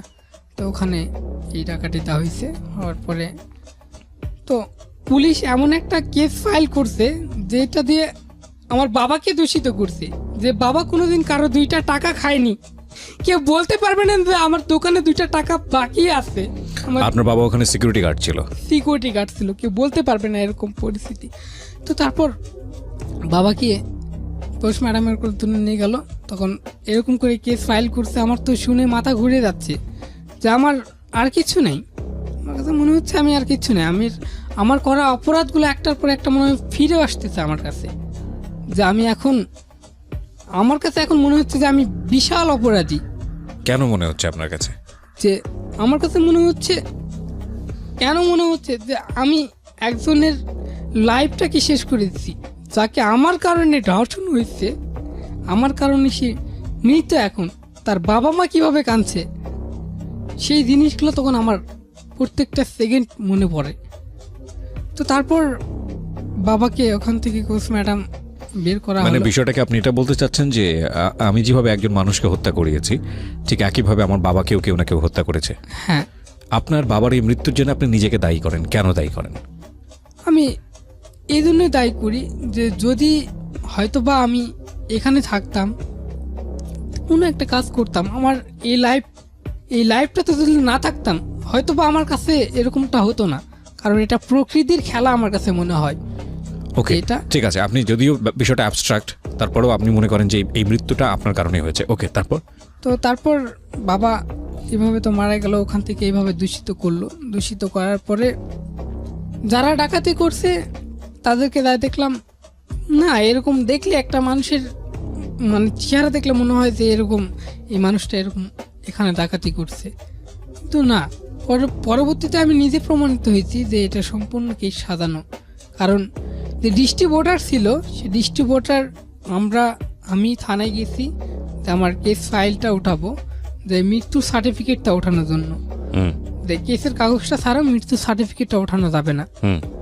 তো আমি থানায় গেছি। থানায় যাওয়ার একটু আগে ওরা ঢুকছে, যে কেশিয়ার ঢুকছে, ম্যানেজার ঢুকছে। ঢুকে ব্যাগে করে 1 ব্যাগ টাকা নেতা ঢেলে দিল ওখানে। অতি সামনে 1 ব্যাগ টাকা নেতা ঢেলে দিল, আমার নিজের চোখে দেখা। আমি যেই মাত্র ঢুকছি, ঢোকার সাথে সাথে ওরা গেটটা লাগাই দিয়েছে। গেটটা লাগাই দেওয়ার পরে 3 ঘন্টা পর আমাকে ডেকে এরকম ব্যাপারটা বলে যে আসামি ধরা পড়ছে, তারা স্বীকারিত করছে যে তোমার বাবাই এর সাথে জড়িত ছিল এই জন্যেই। তা আমি তখন প্রশ্ন করলাম যে জড়িত ছিল, যে তাকে কেন মারা হলো? যদি জড়িত থাকতো তাহলে সে টাকা নিয়ে তো পালাই যেত, তাকে কেন মারা হলো? তখন তারা বলতেছে তাকে মারা হয়েছে যে ওখানে 66 লাখ টাকা ছিল, সেই 66 লাখ টাকার মধ্যে থেকে 34 লাখ টাকা বাবা নিবে। বাকি টাকাটা 12 জন ভাগ করে দিতে বলতেছে। এই জন্য তাকে মারা হয়েছে, এরকম কথা তকাতকি করতে করতে তাকে মারা হয়েছে। এভাবে কিন্তু কেসটা ফাইল করা হয়েছে। ওকে। তো তারপর এভাবে চলতেছিল, চলতে চলতে এখন আমার মা প্রচণ্ড অসুস্থ। এর আগেই মানে আলসারে ঘা হয়েছিল, শুধু পেট ব্যথা করে শুধু পেট ব্যথার ওষুধ নিয়ে দিত বাবা, মানে ট্রিটমেন্ট করবে, মানে ওটা দেখবে, মানে এটা সাধারণ পেট ব্যথা এরকম মনে করে, কিন্তু ওটা আলসার, অলরেডি ভিতরে আলসারে ঘা হয়েছিল। তো তারপর এভাবে চলতেছিল কোনো রকম, চলতে চলতে মাঝখানে একটা কথা বলা হয়নি, যে শারমিন আমার সাথে রাগ করে, সেই শারমিন আমাকে ফোন দিছিল, কারণ অলরেডি সে আমাকে টিভিতে দেখছিল। আর তাছাড়াও কি হিসেবে দেখেছিল? টিভিতে দেখছিল যে আমার বাবা মারা গেছে, কান্নাকাটি করছি। আর ওটা নিয়ে রিপোর্ট হয়েছিল? হ্যাঁ, রিপোর্ট হয়েছিল। আচ্ছা। টিভি রিপোর্ট হয়েছিল, পেপারিং হয়েছে, অনেক কিছুই হয়েছে। তো টিভিতে দেখছে, দেখার পরে আমাকে ফোন দিয়েছিল একদিন, ফোন দিয়ে বলতেছে যে দেখো তুমি একজনের সাথে অন্যায় করছো, সেই অন্যায়ের সাজা কিন্তু তুমি পাচ্ছ। তখন যে আমার কাছে কি খারাপ লাগছে বলে বুঝাতে পারবো না, এতটাই খারাপ লাগতেছিল তখন সেই মুহূর্তটা আমার কাছে। হ্যাঁ, আমরা তো সামনের দিকে তারপর যাই। হ্যাঁ, শারমিনকে একটা কথাই বললাম, দেখো যা করছি আমি জীবনে, আমার নিজের জন্য এখন একটা টাকাও আমার কাছে নেই। যে আমার বাবার জন্য মিলাদ পড়াবো, সেই মিলাদ পড়ানোর মতন আমাদের কোনো পরিবেশ ছিল না। এই 10 গ্রাম প্রতিবেশী সবার কাছ থেকে চাউল ডাউল দিয়ে যেখান থেকে যেভাবে কালেকশন পারে সেভাবে কালেকশন করে মিলাদটা মাহফিল করানো হয়। তো তারপর ওই শারমিনকে ওখানকার আরেকটা ছেলে ছিল, যে আমরা যে ডিপার্টমেন্টে কাজ করতাম সেই ডিপার্টমেন্টের এক ছেলে ছিল, সে তার সাথে আমার অনেক ক্লোজ, মানে অনেক ক্লোজ ছিলাম। সে আমার সম্পর্কে সব কিছু জানতো। জানার পরে একদিন শারমিনের সাথে দেখা হয়েছিল রাস্তায়, দেখা হওয়ার পরে শারমিনের সাথে কথা হয়েছে। আর কথা হয়েছিল তখন শারমিনকে বলছে যে এই বৃত্তান্ত কিসের জন্য করছে আর কিসের জন্য গিয়েছিল, আর ও কখনো ওর ধর্ষণের কথাটা চিন্তাও করেনি। তো ও শুধু খারাপ লাগতেছিল যে বাড়িতে আসছিল আর ওই ছেলেগুলো এরকম করছে। তখন শারমিন চিন্তা ভাবনা করার পরে রাতে আমাকে ফোন দিয়েছিল, ফোন দিয়ে বলতেছে যে আমি সব কিছু তোমার সম্পর্কে জানলাম, সব কিছু শুনছি, আসলেও এখন কি করার। আপনি ইয়াবার যেই ধরনের বিজনেসের সঙ্গে জড়িত ছিলেন সেখান থেকে কি বের হয়ে আসছেন নাকি এখানে এখনো জড়িত আছেন? বের হয়ে আসছে। কিভাবে আসলেন বের হয়ে, বা কি ঘটলো ঘটনা শেষ পর্যন্ত?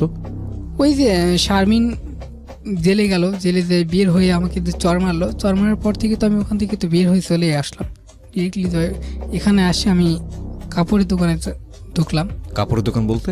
কাপড়ের দোকান, সেলসম্যান ছিলাম। আচ্ছা, কি ধরনের কাপড়ের দোকান এটা? কোথায় কাজ করতেন?